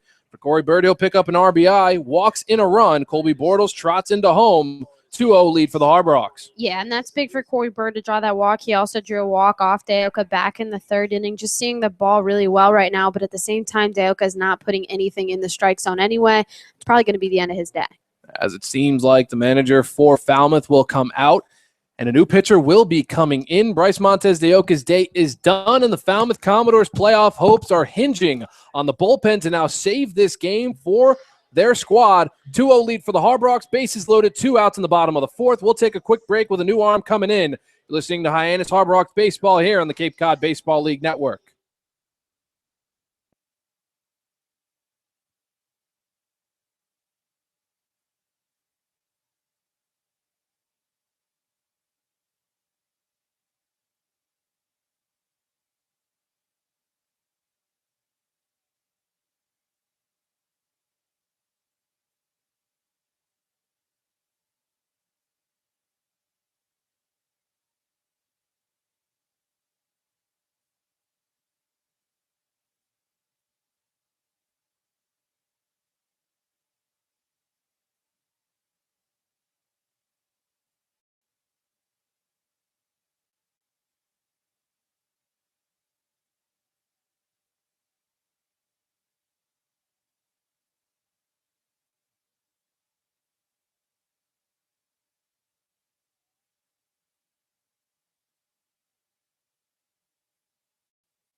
We continue on with this bottom of the 4th inning here at McKeon Park. Bases still loaded as a new arm comes in for the Falmouth Commodores. Bryce Montez de Oca's day is done. Ben Anchiff comes in relief with 2 outs in this 4th inning, takes on Ben DeLuzio.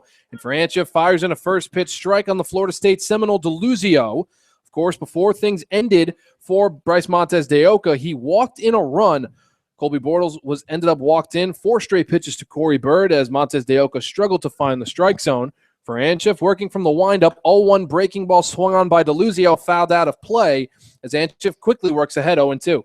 Anchiff standing on the bump is the right-handed pitcher, 6'2", 300 pounds out of St. Thomas University. Does not have a record on the season, a 4.09 ERA in the 7 games he's appeared in, has thrown 11 innings pitched. 0-2 on the way from Anchiff. Fastball swung on out of play. DeLuzio stays alive. Has allowed 14 hits, 7 runs, only 5 of those earned, 1 walk, and 9 strikeouts on his Cape season. And, of course, it's one of the more great stories here on Cape Cod for Ben Anchiff. Was born with a big defect at birth and was given a life-saving surgery. Was the first successful recipient of that surgery. Off-speed swung on by DeLuzio, hit directly into the glove of Anchiff, who fires over to first base in time. And the Falmouth Commodores leave the bases loaded. Solid job by Ben Anchiff. We'll have a little bit more from him and a little bit more fun and exciting stuff coming up as Sammy and my time here will be done at least until the 6th inning. We'll have a bit of surprise here with the Harbor Hawks leading 2-0 heading into the 5th inning. You're listening to Harbor Hawks Baseball on the Cape Cod Baseball League Network.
And welcome back to Harbor Hawks Baseball on the Cape Cod Baseball League Radio Network.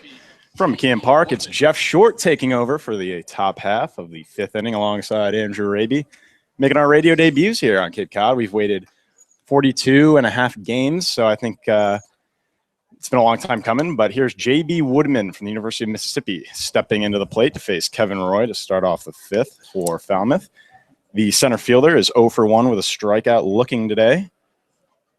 And here's Roy, set to deliver the 0-1 pitch. Outside, ball 1. That'll bring the count to 1-1. Yeah, Jeff, excited to be here. I think we've been kind of gnawing at the broadcasters all year, trying to get in the booth. And as Roy delivers another one outside in the dirt, that'll bring the count to 2-1. I think, obviously, they waited for a big stage. Last home game, 5th inning, probably the biggest inning of the game. That's true. It's been known to be the pivotal inning of most baseball games, historically, of course, as Woodman lines one into center field. And, great catch! Diving is Ben DeLuzio to his left. A Superman-style catch as he loses his lid right before the warning track in center field for a loud first out. DeLuzio known for his speed out there. We've seen a few diving catches from him, so nothing new, but always fun to see a play like that. Welcome to the broadcast booth, I guess. We got a loud out there. But now stepping in is J.J. Matajevic, the DH from the University of Arizona. He is 1 for 2. He struck out in the 1st inning to start the game, and he singled in the 3rd. And Roy is ready to deliver to him. Here's the Columbia Lions' first pitch. It is roped into center field. DeLuzio again dives, and he can't come up with this one. It'll trickle onto the warning track. He's going to gather it there. Matajevic will cruise into second and stay as the ball is returned to the infield. DeLuzio is getting a lot of work out there for the exciting fifth inning that we're calling. Almost the exact same ball we saw hit last at bat. A little bit more on a line, I would say, and DeLuzio tries to make another fantastic play. Comes up a little bit short. No shame in that. He's probably a little bit winded, to be honest. He's not able to make the catch, and it'll be Matajevic who will be sitting at second base. And it's Shane Bennis who's going to be making his first plate appearance tonight. Bennis, a Missouri Tiger. Or sorry, yeah, exactly. His first plate appearance, sorry. He Go was thrown into the mix last inning. He subbed in at first base. A Missouri Tiger guy, I've got to see him play a lot. This was he just finished his freshman year. A very exciting players. His dad, Andy Bennis, major leaguer with the St. Louis Cardinals for many years. So he comes from a baseball family. And here's Roy looking at Matajevic, who's dancing at second base, but he delivers, and it's in there for strike one. There's a few Missouri Tigers on both of these rosters. Bryce Montes de Oca just threw the first 4 2/3 rather for the Falmouth Commodores pretty effectively. Did give up one earned run, 2 total. And here's Roy again delivering an off-speed pitch that is flown into center field. DeLuzio will have time to settle under it though as he loses his hat again. Maybe I'll give him my intern appreciation $20 gift certificate to the team store. Get him a better fitting hat. And look at the hair. I don't mind the hat flying off that time. He has got it. Few guys on this squad with phenomenal hair, and he is one of them, I'll tell you. You know, you got Ryan Burke, of course, at second base with pretty luscious locks himself. Then Arden Paps behind the plate. He switched things up, unfortunately, for us. So you got a pretty clean cut, so you can't really see the hair coming out of the back underneath his catching helmet as we're looking straight from behind here. Kevin Roy's another guy. I mean, underrated hair game. And you know what? He's got the facial hair that is not seen too much on Cape Cod as he delivers a strike on the outside corner to the left-handed hitting Evan Skaug, who steps in now and is now facing an 0-1 count. He started the game at first base, but has since come behind the dish. And here's Roy again delivering, and it's swung on and topped foul down the left field line. Our bat boy is not wearing his jersey tonight, maybe a little casual Saturday attire, but nonetheless, he does a great job. You got to wonder if he was thrown into the lineup, maybe a last-minute substitution. Speaking of that, our trainer, Aaron, was thrown into the first pitch rotation tonight, and one hopper, but still a solid pitch. And here's Roy with the pitch, and he throws it and is hit almost right up to our broadcast booth, except for that net in the way. You know, I'm getting a note. An 0-2 count to getting a note Scout. from one of our producers right now. We overlooked possibly the best hair on all of Cape Cod, Colin Kober. True. For those of you at home or people who don't follow the Harbor Hawks, think of Jacob deGrom. Oh, that's carbon copy as Roy delivers one in the dirt. Pabst blocks it with his mask coming off. Get a new ball out there to Roy. It'll be 1-2 to Evan Skaug. That paints a picture for sure, Jeff. It is long and it is luscious and it flows. There's no curl to that hair. You know, he's kind of a submariner, and he really gets that, coiffed look. Really is punctuated when he goes down with his delivery. Definitely. And here's Roy about to start his delivery from the stretch. It's topped right in front of the mound. Roy gathers it, throws to first, and it cannot be brought in by Matt Theis. It's going to go all the way down to the bullpen. Matajevic will score from second. Skaug thinks about going for 3, but the ball would have beaten him there, and he stays at second. So it'll be 2-1. The Harbor Hawks will now lead the Falmouth Commodores on an unearned run as the connection between Roy and Theis was unsuccessful. And that one's going to go down as an error, so no RBI for Skaug on the play. You know, it almost looked like Theis thought it was going to hit Skaug in the back, and he was kind of adjusting himself, and it just tipped right off his glove at the last second. He got a view of the ball, and it got away from him. And all of a sudden, Falmouth has more than a little bit of life, as with 2 outs and 1 on at second base. Heath Quinn will be the right fielder tonight. Takes ball 1 to start off his at-bat. He was hit by a pitch in his last at-bat, and he flew out to right field in the first inning.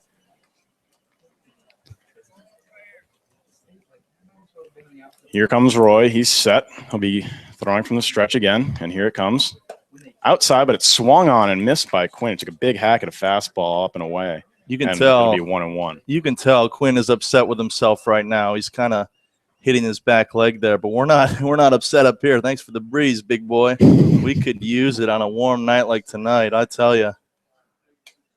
And, you know, you got to be wondering if the Commodores, as Quinn will take ball 2 outside, if they're getting word of what is happening in YD at Red Wilson Field, as the Cavaliers have taken a 10-0 lead, last time I checked at least. But safe to say they're going to hold on to that one. So if Falmouth is to lose tonight, they will be eliminated from postseason contention, as Quinn again takes up and away on a fastball, running the count to 3-1. You got to think in this day and age, guys in the dugout are probably checking their phones. They're probably talking to each other. You know that they want to be in the playoffs. So, I mean, we might have a Wilmer Flores situation, not necessarily having a player getting traded and remaining in the game and crying at shortstop. But as the ball is hit high above Ryan Burkside at second base and into right field, where it is caught by Austin Hayes for the 3rd out, and the runner is stranded at second base for Falmouth. Hyannis will take a 2-1 lead as we head to the bottom of the 5th. We're going to take a short break here. We'll be back for the bottom half of the inning. You're listening to Cape Cod Baseball on the Cape Cod Baseball Network.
Welcome back to Harbor Hawks Baseball. We are here in the bottom of the 5th inning.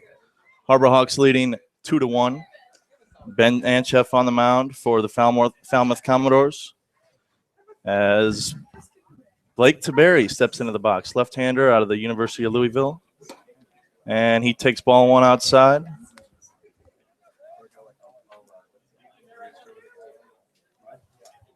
Anchef working from the windup.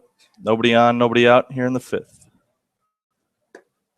Reaches back and fires a strike, 1-1 to Taberry. Taberry not sure about that one, kind of shaking his head, but and Anchef is set, ready to deliver. Right-hander to the plate. Fires a curveball in the dirt for ball 2. It's going to be 2-1. And we'll see how he does with Skagg behind the plate.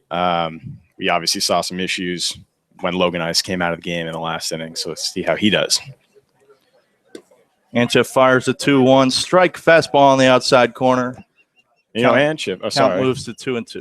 Anchef not having a terrific year by any stretch of the imagination and limited action, but against Hyannis, he's got 2 strikeouts in an inning and a third, and he's fielded 2 comebackers successfully for a big man. There's a chopper down the third base line. Great stop, and Tiberi legs it out at first. Phenomenal play by Tate Blackman at third. He kind of went down to the ground and fielded it backhand, came up firing, but Tiberi out of the left-hand box, got down the line quickly, and no chance to get him on that one. I was looking like a young Manny Machado as he was a hat tip to the Hyannis bullpen down the left field line. They appreciate that kind of defense behind them, and they sure know that that was a great play as well. Blackman out of Ole Miss has a few teammates here on the Harbor Hawks team, so including one on the on-deck circle. That'll be Colby Bortles coming up. The 1-0 or the 0-0 pitch comes into Theis. Ball 1. Seems like half of the state of Mississippi is playing on Cape Cod this summer. All the Mississippi State Bulldogs. I mean, we talk about Vance Tatum and Dakota Hudson, who've been so good for us. Anchef rocks and fires high for ball 2 on a fastball. 2-0. And, of course, we have Errol Robinson and Colby Bortles anchoring our lineup day in and day out. So definitely, of course, Ron Polk as well in our dugout. I mean, talk about a legend. So the Magnolia State is well represented, to say the least. Anchef leaning in, working from the stretch now with Tiberi on first. Kicks and fires. In there for a strike. It'll be 2-1. Theis not sure about that one. A couple questionable calls here from the home plate umpire.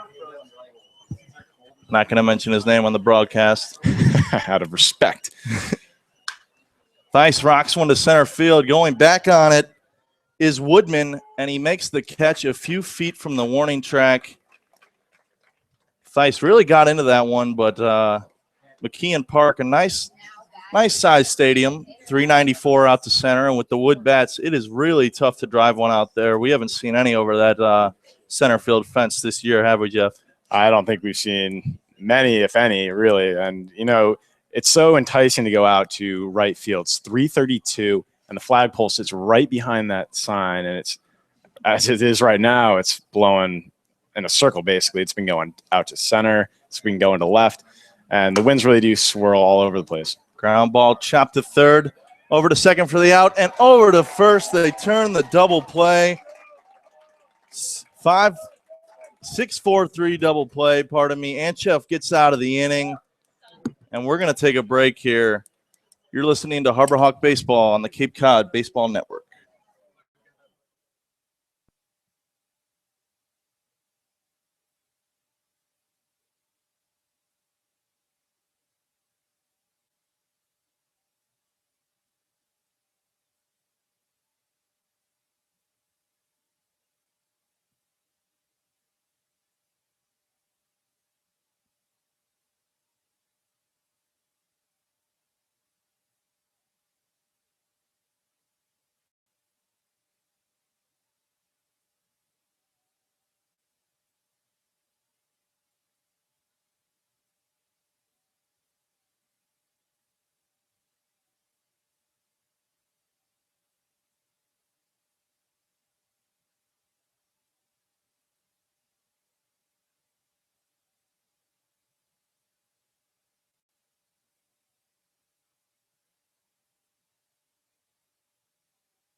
Welcome back to McKeon Park, ladies and gentlemen. Jeff Short back on the call with Andrew Raby. We're feeling pretty cozy up here, so we're going to stay on and do the 6 for you. Zach Gearens is coming on to pitch for the Harbor Hawks, and the first batter he'll face is Texas A&M legend, I'll just say it, Boomer White. He's in his second year here on Cape Cod, so he's made a name for himself up here. But he was robbed of a hit his last time when he grounded it out to second base, and Ryan Burke dove and twirled and threw it over to first base. Here's Gearens, and that one's hit short hard. Tristan Hildebrand gets it, corrals it, and fires over to first base for the out.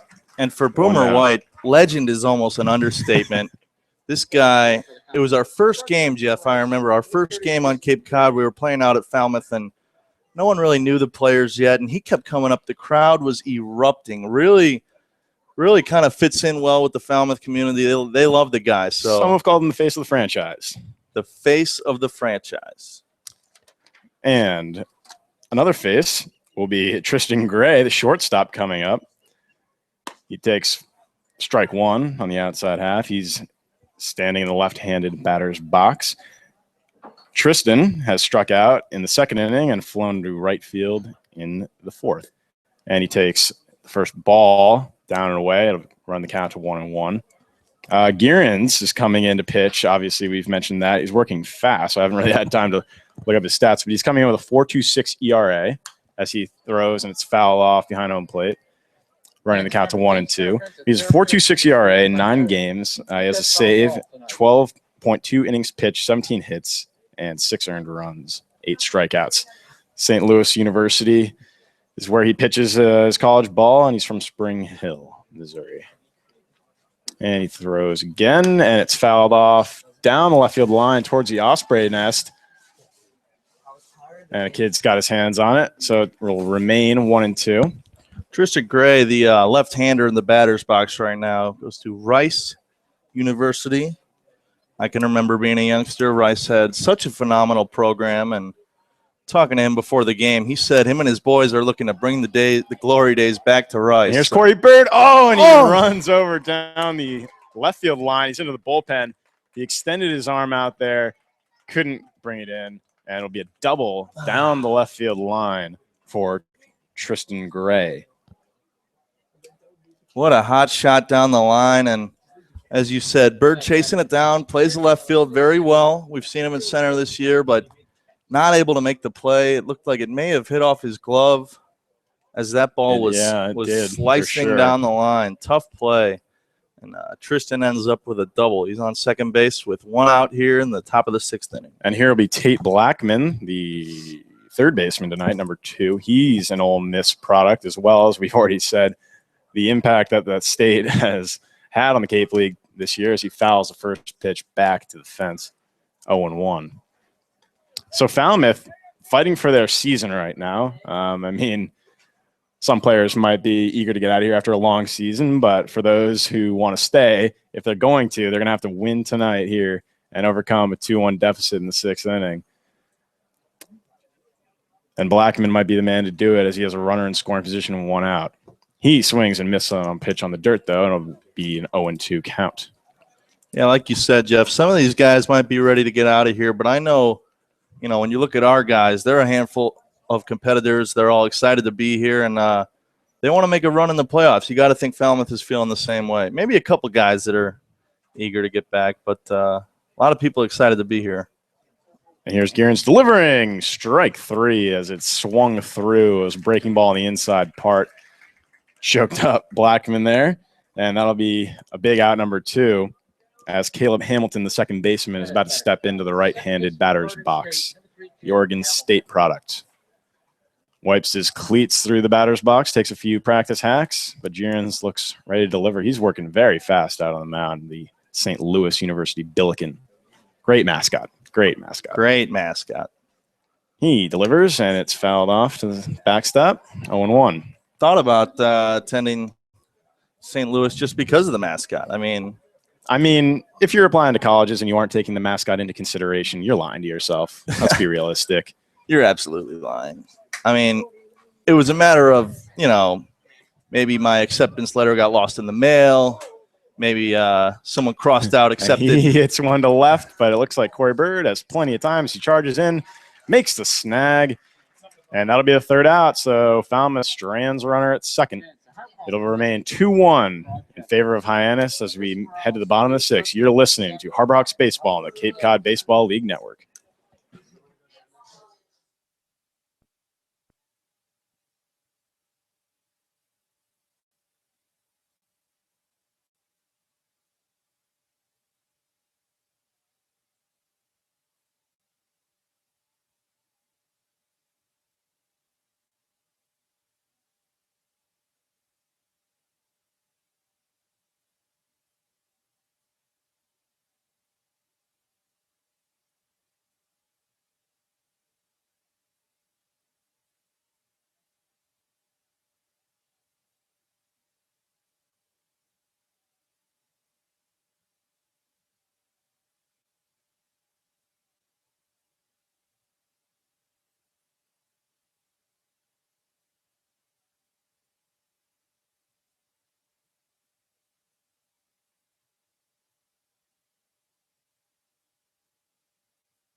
And here's a run. Welcome back into Harbor Hawk Baseball. Andrew Raby alongside Jeff Short, bringing you all the action here on Cape Cod. We are in the bottom of the sixth inning. Harbor Hawks lead 2-1, and Ryan Burke, the Texas A&M Aggie, digs into the left-handed batter's box. Swing and a miss for strike one, delivered by Ben Anchef. And Ben Anchef has kind of been the story of the night. I mean, how can he not be anytime he pitches? This guy, as he winds and fires for another swing and a miss. This guy. It's a Harbor Hawk killer, folks. He sure is. And, you know, an NAIA school, not one of those big-time programs, but he's a big-time name. This guy has gotten some big-time publicity in the last few months, and I don't think he minds it. As he winds and fires, breaking ball in the dirt for ball one. And for those of you not familiar with the story, obviously the real story is that he survived that experimental surgery. I mean, it's an unbelievable story, but he sort of went viral in the spring because he goes to an NAIA school. Not a lot of people see him. Anchef winds and fires. Strike three swinging, and Burke heads back to the dugout. Another K on the day for Anchef. But Anchef, I mean, his size is definitely, you know, something you don't see every day out of a baseball player. But there's no other way to put it. He is a big guy. When he's pitching like this, I mean, who wouldn't want him on their staff? You know, and for a big guy, he really doesn't light up the gun. He sits around 86, maybe 88 once in a while, but good movement, good location, and he's a good guy. I'll say that much. And conversely to what you might think, you know, you'd say, why isn't Hyannis maybe bunting, get him moving? He's fielded two comebreakers against us perfectly for outs. So he's definitely, you know, more nimble than meets the eye. Anchef delivers another strike, 0-2 quickly on Arden Pabst. And you're right, Jeff. Not the fleetest of foot. I'm not going to lie to myself, but he can sure field his position. He is a solid pitcher on the mound. 0-2 count. Arden Pabst. Anchef rocks and fires. Pabst drives one to center field, and J.B. Woodman takes a few steps in, gets under it, makes the catch. Hardly have to move for that one. I mean, there's a brown patch of, you know, burnt grass out there. I don't think he moved outside the circumference of it. He was firmly planted there, and just, you know, it reminds me of the Sandlot when they said, hey, Smalls, just put your glove up. And Benny the Jet smacked it right in there. Kind of set up the whole movie, some would say. Benny the Jet, man. He was my hero. I mean, still is. Goes without saying that we're looking for the Jet stole home moment here in the booth, but with two outs now, I'm not sure if we're going to get it. Martinelli in the box, left-hander. Swings and misses. A quick 0-2 count. Anchef working very quickly. I think Jeff and I, a little new to the broadcast game, we're telling a couple stories. Anchef is working almost too quick for us. And Girons as well. It's like they want to get us out of here. 0-2 count on Martinelli. Anchef working from the windup. Delivers just outside. Getting a rise out of the Falmouth dugout. Probably the most lively dugout and bullpen combination vocally on Cape Cod. Our first game, heard a lot of chants for their starter. Anchef fires. Strike 3, but it gets away from the catcher. Martinelli hustling down to first, and he is going to be in there. It'll go down as a strikeout, but Martinelli will reach base safely. And, that's Scoug again, letting one get away. We're just not sure if he's an everyday catcher. Clearly, there's been a few problems. That ball was in the dirt, though. Might have skipped off the plate. I'm not here to say that catching is easy by any stretch. I never made it past Little League behind the dish, so who am I to talk? And digging into the box now is Tristan Hildebrandt, a recent add-on for the Harbor Hawks. He looks at ball one inside. The Harbor Hawks added a couple players in late July. We had Kevin Roy come up originally, then Matt Theis. So it went new guy, newer guy, and then Hildebrandt finally came. He's known as newest guy, or to other people, new guy. New guy is, I think, what I've been hearing. A lot of the players, a lot of coming and going on this roster. A couple injuries, a couple guys, whether it be they got to go back to school for classes, or there's been a lot of movement. And I think about halfway through, they said, we're done learning new names. This is new guy, this is newer guy, and Hildebrandt, new guy with a 2-0 count in the box right now. Anchef rocks and fires. Strike right down Main Street, folks. 2-1, and the Falmouth crowd is loving it. Might have stopped by Katie's Ice Cream on the way down that Main Street. But, I'm not here to plug them. Good ice cream, though, on a personal note. Chopper down the third base line. Hildebrandt. A throw gets away. And Hildebrandt is going to be safe there. You saw Bennis at first make the catch, try to tag, but Hildebrandt was past him. And we're going to have first and second with 2 outs and Corey Bird at the plate. And not Anchef's fault by any means. He had a strikeout and then a ground out, which should have been a ground out right there. And he ends up with 2 guys on and 2 out, and the very hot bat of Corey Bird coming to the plate. We have a little huddle on the mound. The shortstop and second baseman come in to talk strategy with Anchef, but he's going to stay in the game. No coaches come out of the dugout to talk to him. That's the 3rd error for the Commodores in tonight's ball game. Anchef working from the stretch. He rocks and fires. Fastball in the dirt. It'll be 1-0 for Bird. Scoug with a nice block there, trying to atone for the errors in the last 2 innings behind the plate. It's got to be tough to be thrust in there in the middle of the game at any position, let alone catcher, especially with pitchers, that you're not necessarily too familiar with. And as we've said, Anchef just, as he tries a pickoff move to second, kind of an unorthodox move. Almost had Martinelli as he was leaning the other way, but not quite. Anchef, not a flamethrower, but there is so much movement on that ball. It is very hard to catch. And we've seen a few get away from these catchers tonight. And last night in Katuitt, we had a situation where the pitcher fielded it through to third wildly, and that led to a run for the Harbor Hawks. So they're definitely taking advantage of some errors. Anchef kicks and fires. Bird slices one foul, as you see 2 fans try to make that grab just out of reach. Maybe if you would have brought your glove. Oh, you know what? He does have his glove on, but couldn't make the grab. Sporting a Rip Hamilton Yukon jersey, I believe. I think Rip might have had that one, but I digress. Anchef sets and delivers. Ball in the dirt. It'll be 2-1 to Bird. 2 on, 2 out here in the bottom of the 6th. Harbor Hawks leading 2-1. If you're new to the broadcast, folks, we are not Chris Morales and Sammy O'Brien. It's Andrew Raby and Jeff Short giving you all the action tonight, or at least until the end of this inning. And Anchef kicks and delivers. Strike 2, swing and a miss from Bird. Anchef said, try to catch up to that one. We got deuces wild here. 2 on, 2-2 count, 2 outs. 2-1 ball game. As Bird digs in, Anchef looking in for the sign. He sets and delivers.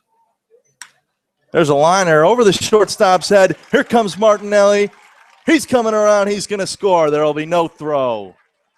Corey Bird with the RBI single. You got to love it, folks. You can hear the Hawks screech in the background. Might have heard my voice screech a little bit.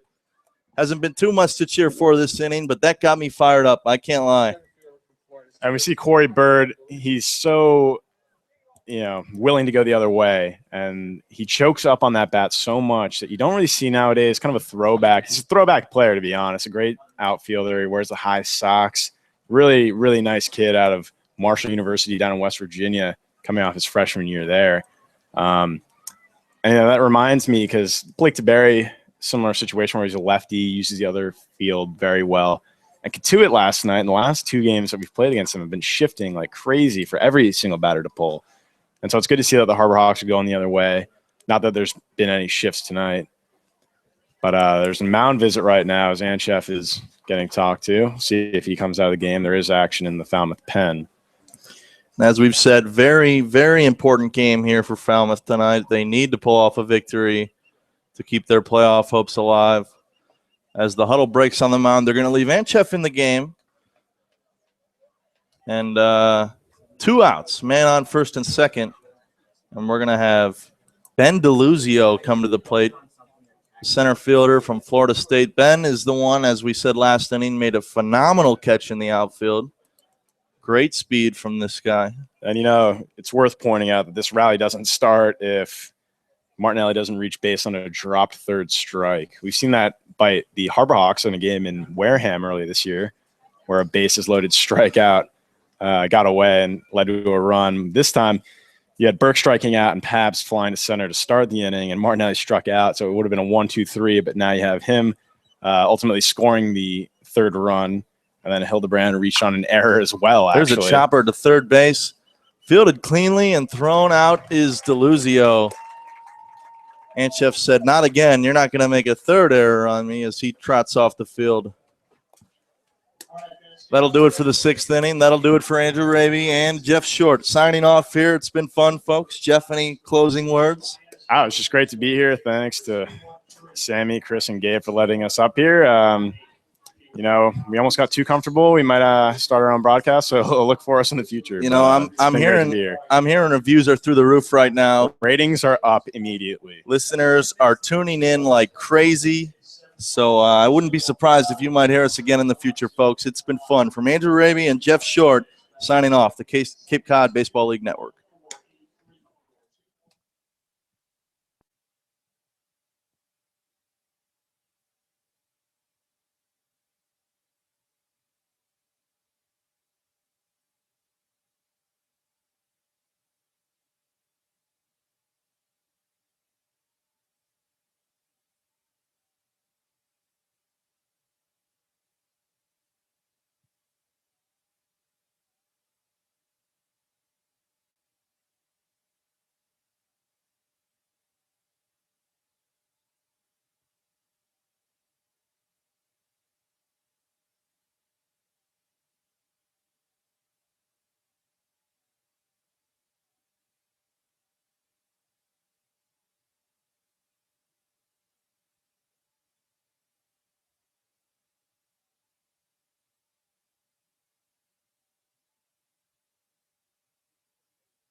We move on to this top of the 7th inning here from McKeon Park in a 3-1 ball game between the Hyannis Harbor Hawks and the Falmouth Commodores. Now the original broadcasters coming back on. Chris Morales, Sammy O'Brien, bringing it all to you in this 7th as Zach Gearens goes out for another relief inning as he fires in the first pitch here for strike number 1. Congratulations to Andrew Raby and Jeff Short. Really blew my mind with how good they would be. Of course, they've been listening to us all summer, so perhaps they had a little bit of a feel as to what the broadcast booth would be like. But damn, guys, I had no idea that you would put on that good of a performance. Quite impressed, no doubt. As Gearens goes back into the windup, fires in the next pitch, swung on there by J.B. Woodman in what is now his 3rd at-bat here for the Falmouth Commodores, and he works his way into a 1-2 count with nobody out. Of course, what we thought coming into this ball game started by Kevin Roy as he works his way out of this ball game. Zach Gearens, of course, hasn't made a relief appearance in quite some time. The 1-2 breaking ball swing and a miss by Woodman. Another strikeout there for Gearens as he gets the first out in the 7th inning. And Sammy finally joins me after rewriting some of her book a little bit. But Sammy, that was a great pitch there by Gearens. Sorry. Absolutely. Gearens on the bump. First time we've seen him on the mound here for the Harbor Hawks in quite some time, but he's certainly dealing. It has been a solid job by Gearens so far. You now have to deal with the top of the lineup and J.J. Matajevic. Top of the order, of course, has done a little bit of damage as they did score 1 run earlier on in the ball game. 3-1 is the lead for Hyannis as the next pitch swung on and fouled straight back for Matajevic.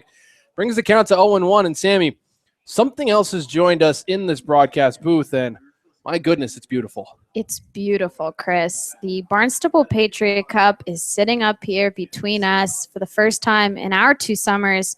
First time in quite some time, it's back at McKeon. 0-1 swung on, fouled away, brings the count to 0-2 rather. But yeah, it's pretty interesting. As we came here last summer, we thought that the Harbor Hawks would pull out the Barnstable Patriot Cup. They got the first 3 games, lost the last 3, and then ended up losing it all in a tiebreaker. But to have this puppy here is quite nice. Chris, a lot has gone into this trophy over the last 2 summers for us. Last summer, going up 3-0 before July 4th. 0-2 swung on, fouled away, and Matajevic stays alive. And then tragically losing the last 3, the last one especially one of the most exciting 8-run games anyone's ever seen in their lives who was in attendance. Ended up coming to the strikeout tiebreaker, which is just unheard of. Why it even came down to that, no one knows. Next tiebreaker was a bat flip, which never happened. That would have been archaic as the breaking ball goes upstairs. Gearens frustrated with himself, but a 1-2 count. And then this year, Harbor Hawks going 6-0. Potentially, though, the 2 teams might face each other in the playoffs, so that might be exciting. First time those 2 teams have played each other in the playoffs in quite some time. It would be an interesting situation. Swung on, fouled away. Matajevic gets a piece of it. He stays alive at 1-2. And, of course, as you mentioned, that chance that Katuitt ends up playing Hyannis in the first round, pretty high as it stands right now. If everything ends the way it does right now, if all scores go final, the Harbor Hawks would defeat Falmouth. Katuitt is either won their ball game or they are in the process of winning. It was 11-0 last we checked in favor of the Kettleers. 1-2 breaking ball, big swing and a miss. Matajevic frustrated, second straight strikeout for Gearens. But of course, Katuitt would end up winning. Falmouth would end up losing this ball game. Falmouth would be eliminated, and then it would really come down to a matchup tomorrow between the Wareham Gatemen and the Katuitt Kettleers, where the winner would move on to 3rd place and the loser would take on Hyannis in the first round. That would be an incredible game to watch out for if you're the Harbor Hawks. As Chris Gearens is dealing on the bump as that one was swung on and missed by Logan Ice. But what I was going to say is both of us can't seem to get our hands off this trophy. No, it's very nice. It'll probably make an appearance on Hawk Talk tonight as well. 0-1 downstairs, evens up the count at 1-1. The only way this could be better is if Katuitt was in the house. They evidently couldn't have given it to us the last 2 times that we played them. When we won it. 1-1 on the way. Downstairs with the fastball brings the count to 2-1.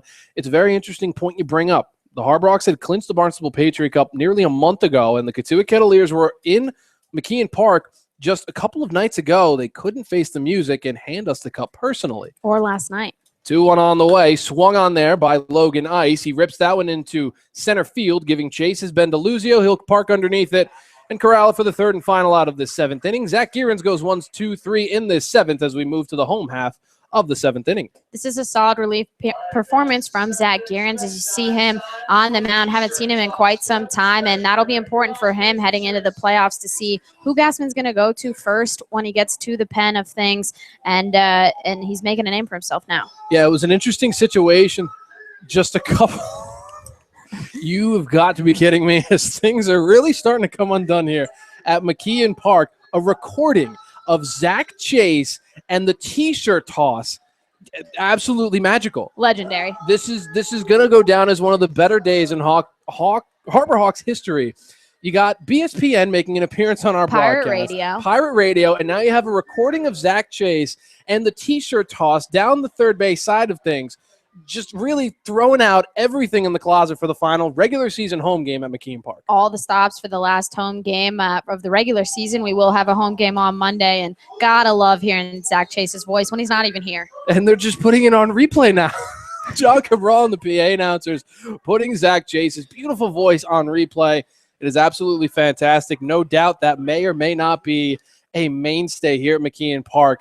Zach Chase might have inscribed himself in Harbor Hawk history. Got to give a shout out to Zach Chase, not only for that recording and that performance, but also picked up his first big boy job. He's heading to the MLB Network. He will start August 10th over in Jersey, working for the MLB Network, doing some logging and whatnot. So congrats to Zach Chase on your first job and on your recording that'll probably be played here for the rest of your life. Amen. Zach Chase, one of the hardest workers, no doubt, that we have ever seen in our time here, both on Cape Cod, but also in my lifetime. For Zach Chase, a huge congratulations. Anyone listening in right now who knows Zach Chase, broadcasting over the last couple of years here for Hyannis, big congratulations, as he's worked very, very hard to get that position, and he's finally locked it down as he's going on bigger and better things. And, of course, you and I both hope for that as well after this summer is over.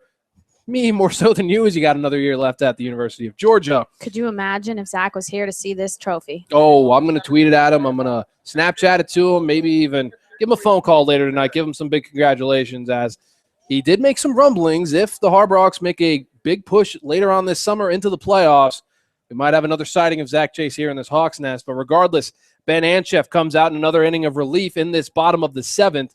He'll take on Blake Taberry in the left-handed batter's box. Taberry shows bunt, pulls it back, and Anchef comes in charging, but it'll go down as ball one. Of course, the Harbor Hawks did score an extra run of insurance just a couple of frames ago. It is a 3-1 ball game. Falmouth clinging to life here as they only have 6 more outs to record at least 2 more runs.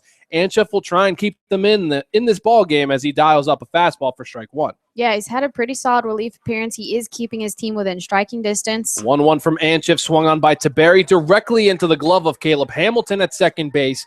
The Oregon State Beaver corrals it. That's the first out here in the seventh. Yeah, he's keeping the Falmouth Commodores within striking distance is exactly what they need, as they are living on a prayer right now. They're trying to keep this game within reach as it stands right now. If they do lose this game, as they are 3-1 right now in the seventh, they will most likely end up missing out on the playoffs. As Ben Anchef would love nothing more than to continue this hot streak for Falmouth. He dials up a fastball, swinging and fouling it back is Matt Theis for strike one. Couple of updates from around the league, which all hold clout at this point. The YD Red Sox have fallen to the Cotulla Kettleers by the final score of 11-0. So for Falmouth, they still do have a slight chance because of the next game that I'm about to read off. The Wareham Gatemen currently losing to the Bourne Braves by the score of 5-4 in the bottom of the 8th inning. There is a scenario where if the Falmouth Commodores lose and the Wareham Gatemen also lose, as Anchef throws a huge leg kick in there, brings the count to 0-2 on Theis. He fouls it away for strike two. There is the scenario where if the Wareham Gatemen lose and the Falmouth Commodores also lose this ball game, it sets up a scenario tomorrow where if the Wareham Gatemen lose and the Falmouth Commodores win, they would still be in the playoffs. It's an interesting one, as Anchef, high leg kick swung on by Theis down the first base side, just in foul territory, corralled there by the first baseman Shane Bennis, as Theis continues to fight and stay alive. Yeah, it's been a crazy division in the West so far. It seems like most of the things have been playing out pretty simply. In the East, Orleans was atop of it the entire time. Brewster just making a late push in the East. Other than that, it's mostly been settled, whereas in the West, these teams have just beaten up on each other. As the Harwich Mariners have also taken down the Brewster Whitecaps, so Harwich continues to remain alive with YD losing as the fastball goes outside by Anchef, brings the count to 2-2 now on Theis. And, of course, that sets up a matchup tomorrow with Hyannis potentially playing spoiler for YD. Should they take them down and the Harwich Mariners win their respective ball game, Harwich would sneak their way into the playoffs. Interestingly enough, 1-2 swung on by Theis, fouled away as he'll continue to stay alive in this at-bat. So many different playoff scenarios, Sammy. So many different times, at least last summer, where we saw a couple of late-game heroics by Brewster sneaking their way into the playoffs when Chatham had a huge collapse with 5 games left to go, as Falmouth and Harwich trying to sneak their way in. Yeah, it'd be interesting how it plays out in both divisions. A lot of teams trying to cling into the playoffs. 1-2 swung on by Theis directly into the glove of Caleb Hamilton at second base. He'll swallow it up and fire down the first base side of things for out number 2. But regardless, these Harbor Hawks are already in and already clinching the Western Division, third time, 5 years. It's big for this organization. Manager Gassman definitely wanted to get that division title, but more so he wants to make a playoff run. Last year, this Harbor Hawk team, though, pretty much the entire team turned over minus a few familiar faces. the whole team turned over, and Harbor Hawks were out in the first round last year. With 2 outs in this 7th, the fastball downstairs is taken by Bortles for strike 1. So we'll see if they can go further this year. It seems like once they win, whoever wins the first round, the team gets really excited for round 2. A 1 swung on there by Bortles, hit down the first base side. Can it stay fair? No, just rolls foul by about a foot or so as Colby Bortles moves to an 0-2 count. But it's all exciting to talk about, to see which teams are going to make it.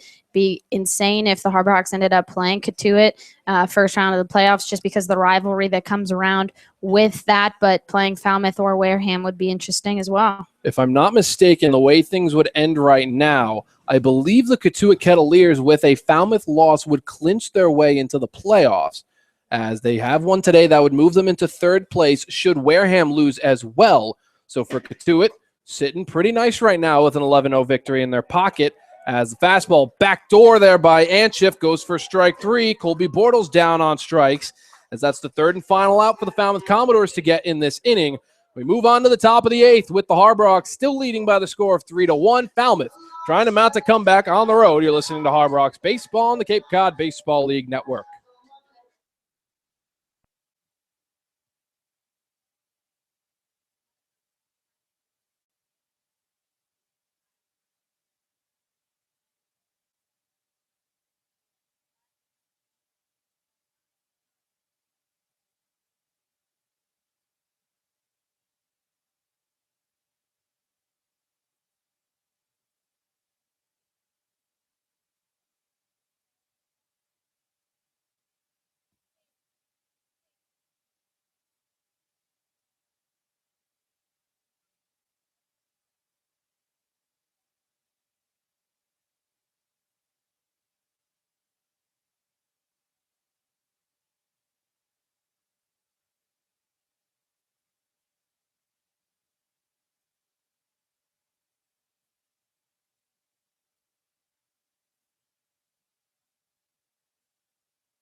We move on to this top of the 8th inning here from McKeon Park alongside Sammy O'Brien, Chris Morales, giving you Harbor Hawks baseball on the Cape Cod Baseball League Network.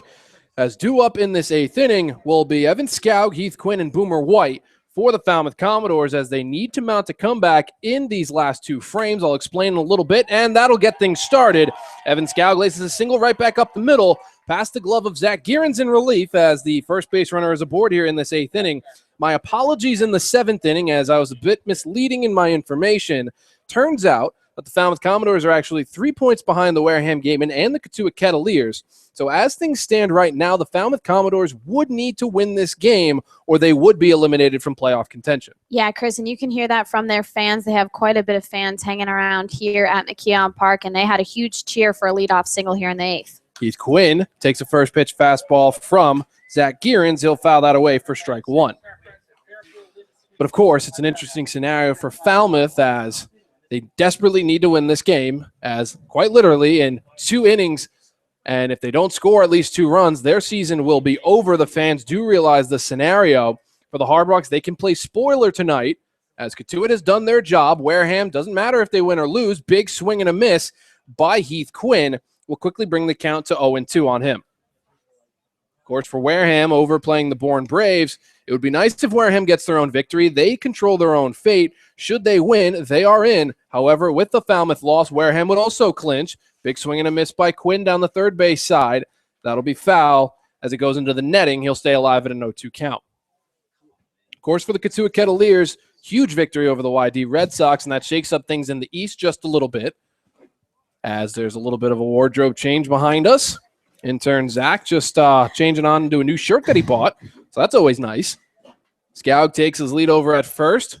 Gearens from the stretch, swung on there by Quinn, hit into right field. Giving chase is going to be David Martinelli, and that'll go out of here. Martinelli looked it on in the warning track, and that one got out of McKeon Park. One swing of the bat, and the Falmouth Commodores find life. Their fans cheer. It's a 3-3 ball game here at McKeon Park. Yeah, Chris, that one was definitely not a no-doubter. Did not look like it had the legs to get out of here. The way David Martinelli was playing it in left field made it look like he was just slowly drifting over to make a catch potentially, and the wind drifting out there to right field really took that one out. 2 RBIs for Heath Quinn, and immediately the Falmouth Commodores have tied this ball game up on the road, continued to carry out towards right field, as swung on there by Boomer White, will go foul for strike number 1, and immediately things become a little bit different here for Hyannis as Zach Gearens is coming a little bit undone, and Falmouth has some new life offensively. Yeah, they have some new life, as you could hear it from their fans still cheering pretty loudly here in the 8th, and that really just changed this game completely. 0-1 on the way from Gearens. Breaking ball just does not have enough to touch that top half of the strike zone. Evens up the count at 1-1. Of course, for Hyannis, doesn't really matter that home run goes out, unfortunately, as that's kind of odd to say in this scenario. 1-1, big swing and a miss by White brings the count to 1-2. For Hyannis, they've already locked up their spot, top team in the West. At this point, all that matters is the fact that potentially that home run can come back in the form of the fact that perhaps Falmouth may work their way into the playoffs now, should they come back and mount a comeback later on offensively. Of course, Hyannis still does have 2 frames of offense themselves to potentially get one more run back. 1-2 on the way for Gearens, swung on by White, and that'll go out of play. Yeah, and it's unfortunate for Gearens on the mound, too. First time he's been in quite some time out of the pen. Did have a solid outing leading up to that home run, and then just one swing of the bat ties things up. Gearens would love to get out of this 8th without allowing any more. Swung on by White directly up the middle, bounces off the mound, and the offensive run continues here for the Falmouth Commodores. 3 straight hits given up by Zach Gearens as Boomer White is aboard with nobody out. Yeah, and Gearens' frustration pretty visible on the mound. Pounded his glove after that infield liner right up the middle past Gearens was given it. Barton Papp's going to come out and talk to him now. There is an arm warming in the Hawk pen in Colin Kober from McNeese State, but we'll see how long Gearens is going to stay in. It will be an interesting go-around of things here. Still nobody out. And coming up to bat will be Tristan Gray, the shortstop out of Rice. He would love to make his impact in this ball game as well, just like Heath Quinn did. Pickoff move to first base with a little bit of extra oomph as Zach Gearens does not throw it in time. Of course, for Tristan Gray so far, still looking for his first hit of the ball game as Gray awaits the first pitch from Gearens. Another pickoff move to first. He'll have to wait a little bit longer. You can already tell that the tension is starting to mount within Zach Gearens. He seems a little bit uneasy on the mound. Yeah, he'd been solid a couple of shutout innings since he came in the 6th inning. Had a 1-2-3 just in the 7th. Gray tries to lay down a bunt on the first pitch from Gearens. He'll foul it away instead to bring the count to 0-1. And just struggling to collect outs here in this 8th inning, Chris. Of course, we knew that Zach Gearens would potentially make an appearance in either this game or tomorrow night's game at Red Wilson Field, the home of the YD Red Sox. For Gearens comes in. He allows a base runner in Evan Scoug, and Heath Quinn with one swing of the bat out towards right field, about 5 more feet to the right, and that would have been a foul ball. Instead, it goes for a 2-run home run. Bunt laid down by Gray, giving chase is Matt Thice. He bobbles it, fires to first, not in time, and the Falmouth Commodores continue to roll here in this 8th inning. Nobody out, men on first and second now. Yeah, I wouldn't be surprised if Gassman is going to come out for a mound visit pretty soon. You got to keep this thing in check. Even though they did clinch the West, you don't want the team to start playing bad baseball and get down on themselves. You're absolutely right, Sammy, as Falmouth has shot themselves in the foot numerous times in this ball game. 3 errors defensively for Hyannis. They also have themselves 1 error defensively for Falmouth with their last 4 straight hits. They now have brought their hit total up to 9 in this game. It's still a tie ball game, but manager Gassman has seen enough. The damage has been done. Falmouth continues their offensive rolling here in this 8th inning. Men on first and second will have a pitching change as Zach Gearens' day is done. Stay tuned. You're listening to Harbor Hawks Baseball here on the Cape Cod Baseball League Network.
We continue on with this 8th inning here from McKeon Park. Chris Morales alongside Sammy O'Brien giving you Harbor Hawks baseball on the Cape Cod Baseball League Network. Zach Aaron's day in relief is done after allowing a 2-run home run to Heath Quinn and 2 singles to Boomer White and Tristan Gray, 1 apiece, to allow men on first and second, nobody out in this 8th inning. Colin Kober will come in relief in a tied ball game 3-3, nobody out in this 8th frame. Tate Blackman out of Ole Miss will be the first batter that Kober faces. And immediately Falmouth shows their hand. Blackman showed a bunt. Kober stepped off the mound as Falmouth, clearly in this situation, is trying to play small ball with nobody out. Yeah, absolutely. It seems like Colin Kober always comes in these kinds of situations, high pressure with runners on. That's what you get out of relief. Blackman in the right-handed batter's box, some crisscrossing in the infield. Pop up with the bunt. Matt Theis corrals it for out number 1 in this 8th inning, and Tate Blackman slams his bat on the ground, more than likely broke it, as you hear a little bit of splintering from that wood, 1 out in the 8th. Yeah, definitely frustrated, not getting able to lay down the bunt. Meanwhile, on the play, as we've seen from Coach Ron Polk out of Mississippi State, legend there, defensive play, had a switch where the shortstop and second baseman switch at the last minute. Third baseman Blake Taberry comes in, as does the first baseman with the runners on. That's just the kind of shift that he does, and that one ends up working out well. Kober from the stretch. Caleb Hamilton in the right-handed batter's box, way outside with the fastball. From the closer from McNeese State, will go for ball 1. Of course, Kober has come into these situations many a time, Sammy. As you mentioned, his stats have been pretty solid so far for the Harbor Hawks as he tries to work out of this jam. Absolutely. Has an 0-1 record, a 2.7 ERA in the 7 games he's appeared in. 1-0 on the way from the sidewinder. Hits it directly into the glove of Ryan Burke at second. He'll flip to first base in time.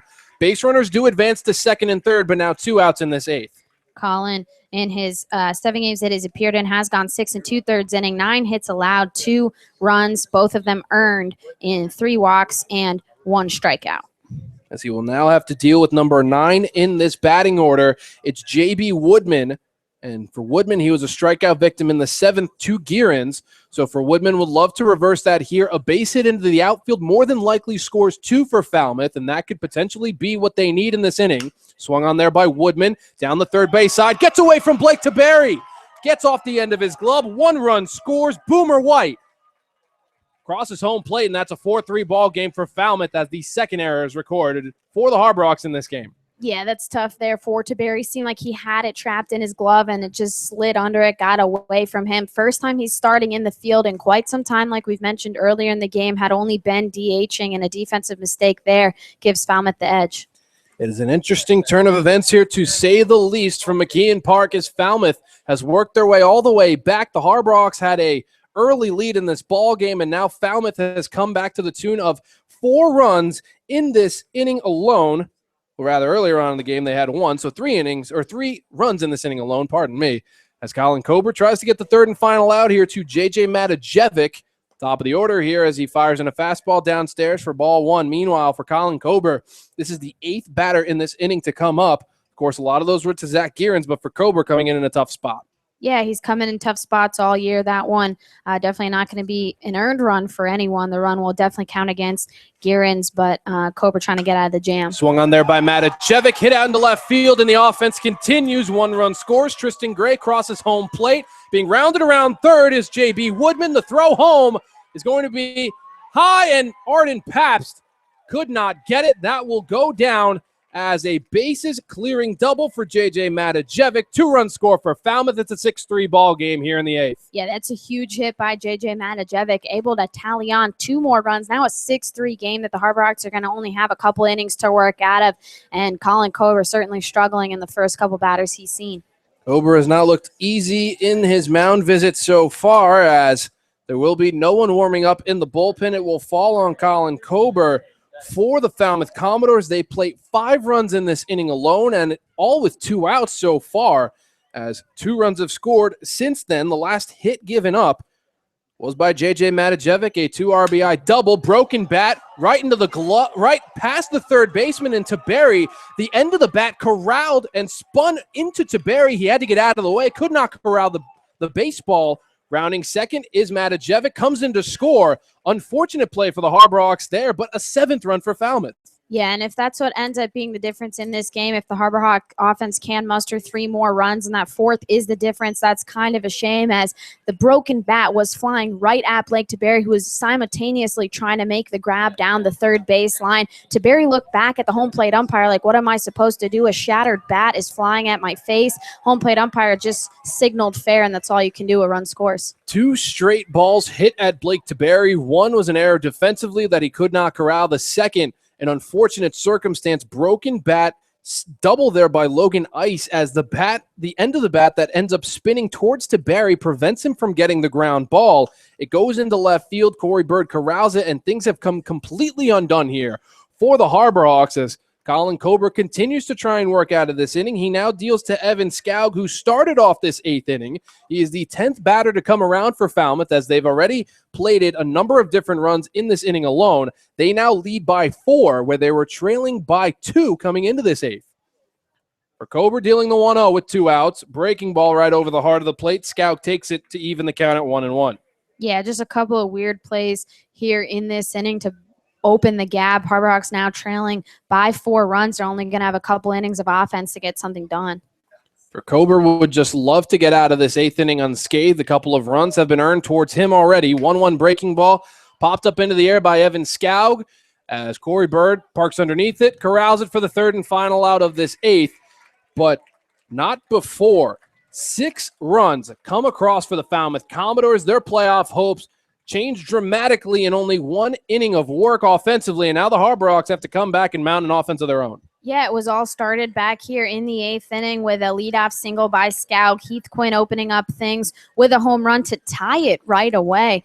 Falmouth offense really coming alive here in that inning. We'll see if the Harbor Hawk offense themselves can do something to get back in this game. 6 hits in that inning alone, along with an error defensively, will count for 6 runs for the Falmouth Commodores, and now things become really interesting as Ben Anchiff comes out for his umpteenth inning of relief, as in the last frame in the 7th, he retired things 1, 2, 3 directly in order, and now he has a 4-run cushion to deal with as well. The Harbor Hawks, as you mentioned, do have 2 opportunities offensively to come up and try and take this game at home, but it makes things an interesting situation here as the Harbor Hawks are now immediately down by 4 after only 3 outs offensively for Falmouth. Yeah, it could have been tied as when the game was tied up with that home run. Things were still in play. Then they ended up getting down 4-3 with a couple of outs. Seemed like that could have been capped. And then the error by Blake Taberry and the broken bat also shattered over his way. Just really blew this game open. Offense is only going to have 2 more innings here to try and muster some kind of comeback. It seemed like this game was the Harbor Hawks to win for the entire time, and that Falmouth was going to be kind of out of luck in the playoffs, but now the roles have reversed for sure. Things have become interesting here, to say the very least.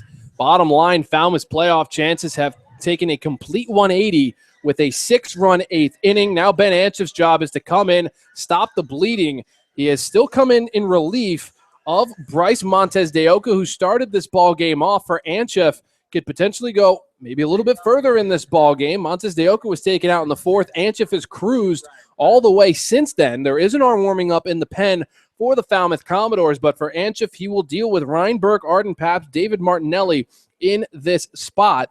Luckily for the Harbor Hawks, they've already clinched the #1 overall seed in the West. So at this point, a loss doesn't do much except for you lose a little bit of momentum heading towards the playoffs as Burke fouls off strike 1. Yeah, a little momentum loss at the same time. A couple of starters who have started pretty much every game are resting. On the Harbor Hawks side of things, just Zach Garant in his first relief appearance in quite some time kind of let things get away. Defense and some bad bounces weren't necessarily helping, but you don't want a losing game streak, little slide there heading into the playoffs. Of course, for the Hyannis, Harbor Hawks would love to reverse things here offensively. A breaking ball for Anchiff goes upstairs to even the count at 1-1. But, of course, for the Falmouth Commodores, how much luck can you get on your side? Along with some timely hitting, there's no doubt the offense has done their job. But, my goodness, some things have broke their way in this one, as the fastball upstairs is taken for ball 2. Yeah, it seems like the Falmouth Commodores took a page out of the Harbor Hawk book in that once you get some offense, it just keeps mounting, and that's exactly what it did. Result, a 6-run 8th inning. 2-1 swung away from Burke, brings the count to 2-2. And when you talk about this Falmouth Commodore team, as things stand right now, 28 runs in their last 3 games. It's really video game type numbers for a Commodore team that's been clinging to life after being down 2.5 games just a couple nights ago. Yeah, that offense has been insane as we saw it just explode in the last inning. That's what they've been doing the last 2 nights, and that's pretty dangerous heading into the playoffs. For Falmouth, they have caught fire at the right time. Perhaps being on the brink of elimination has sparked something with this Commodore team who at one point had lost 5 straight games and were about 4 or 5 games out of a playoff spot entirely, but they have worked their way back. With a win yesterday, they got within half a game of the Cotuit Kettleers. They will be at least half a game behind Wareham and Cotuit should Falmouth take this game on the road at McKeon Park. But my goodness, a 3-game winning streak has really gotten them on the right side of things. But Anchef loses Ryan Burke with a 2-2 count, fires 2 straight balls, and the leadoff runner is aboard for Hyannis. It'll be huge for the Harbor Hawks to see how they respond in this inning. Guerin's letting things get a little bit out of hand in the top of the 8th inning, along with some other factors like the Falmouth Commodore offense coming to life like they have the last couple of nights. But at the same time, if this Harbor Hawk offense can respond in some kind of way, at least all's not lost in this game.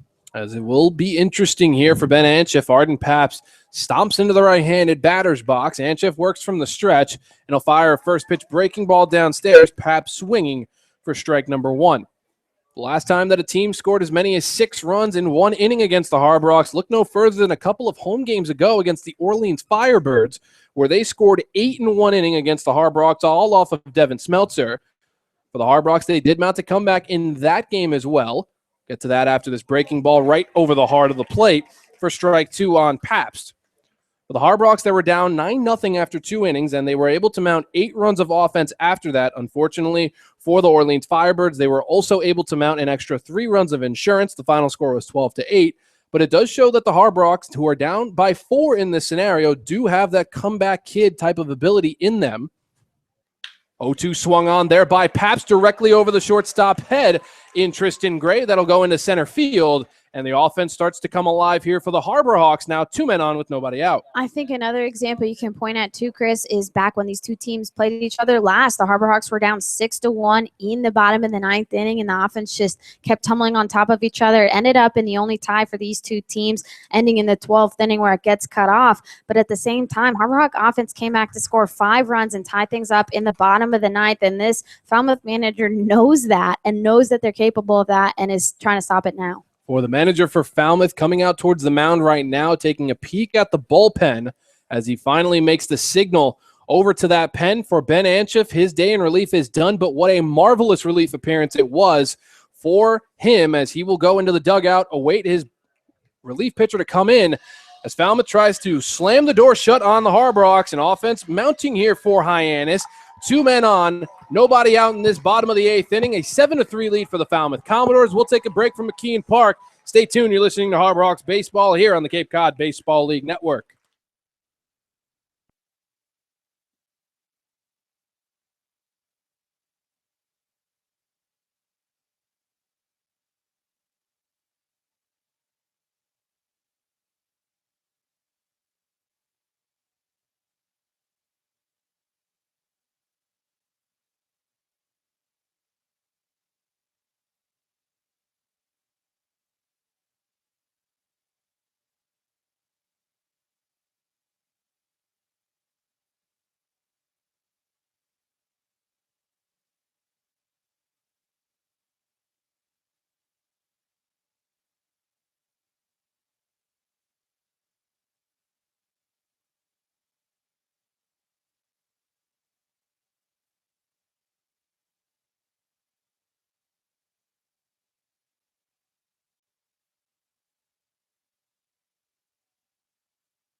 A pitching change here for the Falmouth Commodores with nobody out in this bottom of the 8th inning. A 7-3 lead for Falmouth heading into this frame alongside Sammy O'Brien, Chris Morales.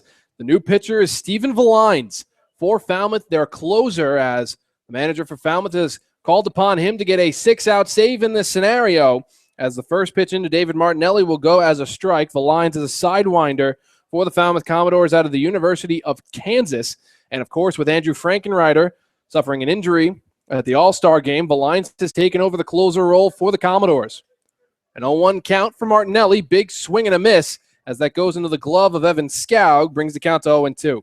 Yeah, and Chris, what we were just talking about, it was a shame about Andrew Frankenreiter, the closer that they did have out of Northern Illinois, came into the All-Star game, which he earned a spot on.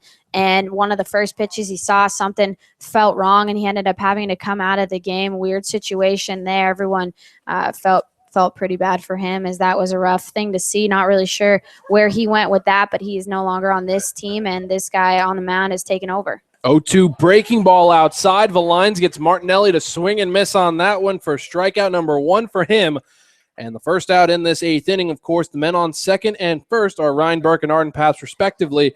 You got a little bit of speed in the bottom of the lineup, Tristan Hildebrandt, and then the top following him in Corey Bird and Ben DeLuzio. They have to make up a couple runs here as Hyannis is down by 4. Yeah, but that pitch from Valines looked like a pretty nasty slider on a left-handed batter like David Martinelli. It really looked like it was coming to home, and then at the last second just ducked out of the way off to the right side of the plate. For Valines, he'll take on Tristan Hildebrandt in the right-handed batter's box. It is a righty-righty matchup.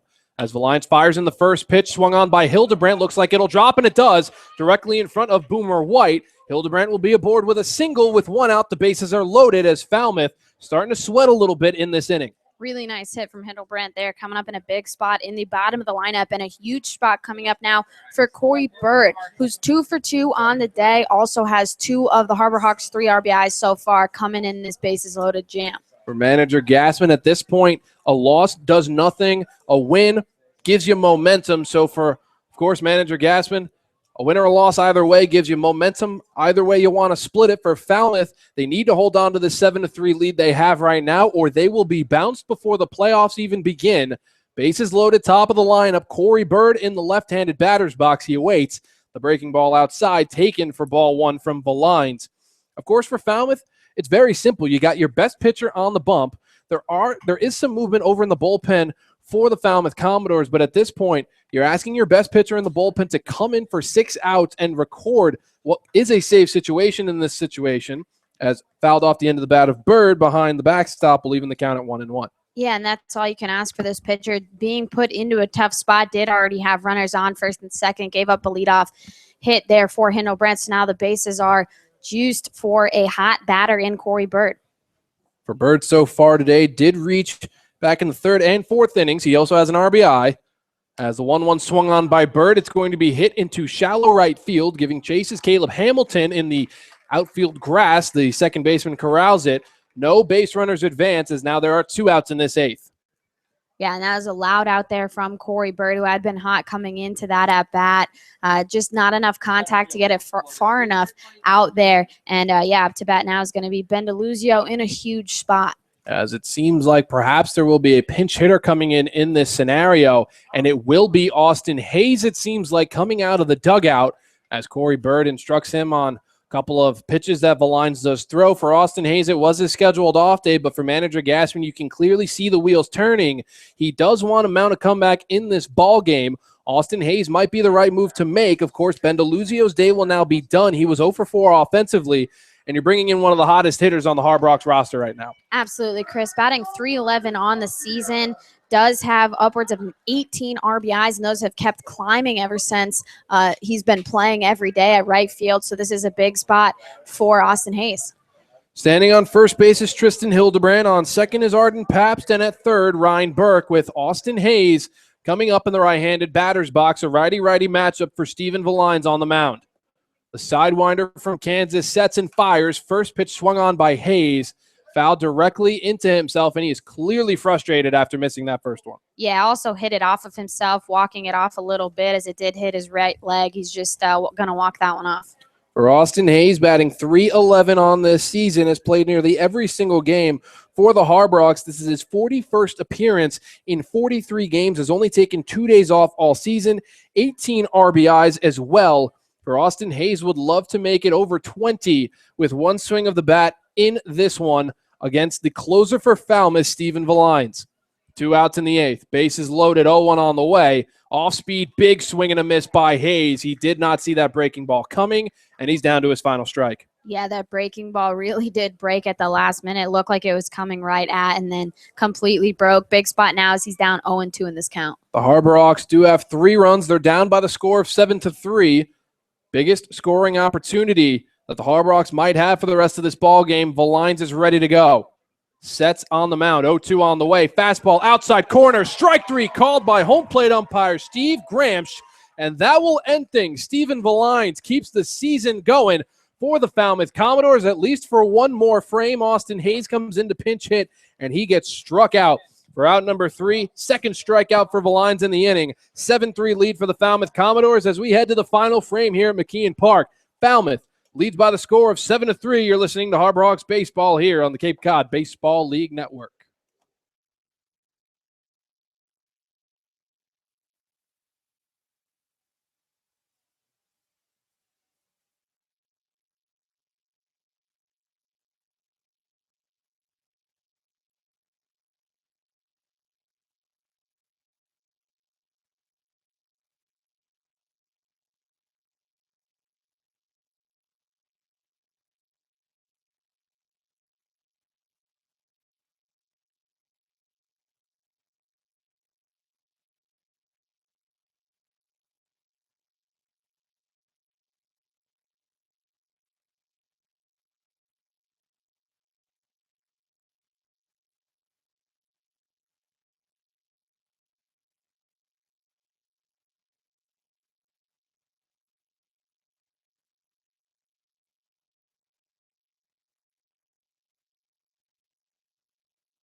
We move on with this top of the 9th inning here at McKeon Park, where the Falmouth Commodores, in their last time up offensively, plated 6 runs to make this score 7-3 on the road. Falmouth hanging on to their playoff lives as a new Harbor Hawk will toe the rubber for the first time this season. Sammy O'Brien alongside Chris Morales here in the Harbor Hawks nest, as Vince Apicella from Carson Newman, a D2 school, will toe the rubber for Hyannis for the first time tonight.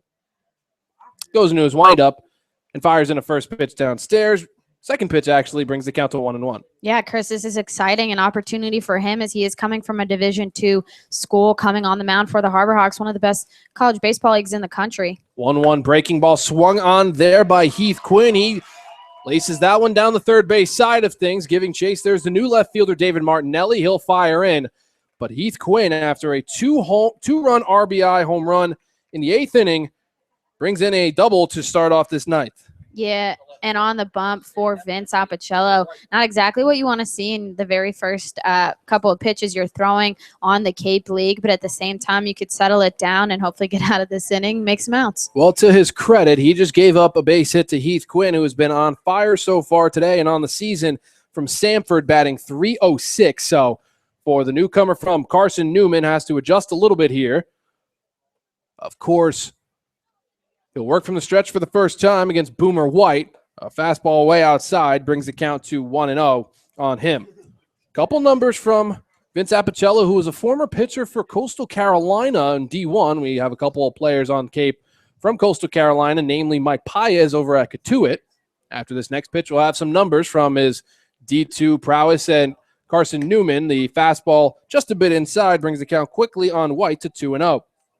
For Apicella on the mound, a 3.70 ERA in 12 starts for Carson Newman. So for him, working out of the bullpen is a little bit of a new territory for him. 82 2/3 innings pitched as the 2-0 goes downstairs for strike number 1, brings the count to 2-1. 82 2/3 innings pitched, 111 strikeouts out of the D2 ranks. So for Apicella, seems to be a strikeout pitcher coming up here to Cape Cod. Yeah, that's an insane amount of strikeouts any way you want to put it. So we'll see if he can knock a couple here in his first outing. 2-1 on the way from Apicella. Tries to paint the inside corner. Does not. Brings the count to 3-1. Thank you to Gabe Sustick for those stats. As really doing a lot of research in the last couple of days for us. As, of course, with the departure of Nick Teague, Apicella gets his way on here for Hyannis. 3-1 on the way. Tries to go inside again. Swung on by Boomer White. Hit into shallow center field. Going back on it is Ryan Burke, the second baseman. He ends up corralling that one for the first out in this ninth. Yeah, and that's good for Vince Apicella on the bump to get the first out that he's had on Cape Cod. Try and get a couple more and get out of this inning and give it up to the Harbor Hawk offense to try and mount a comeback.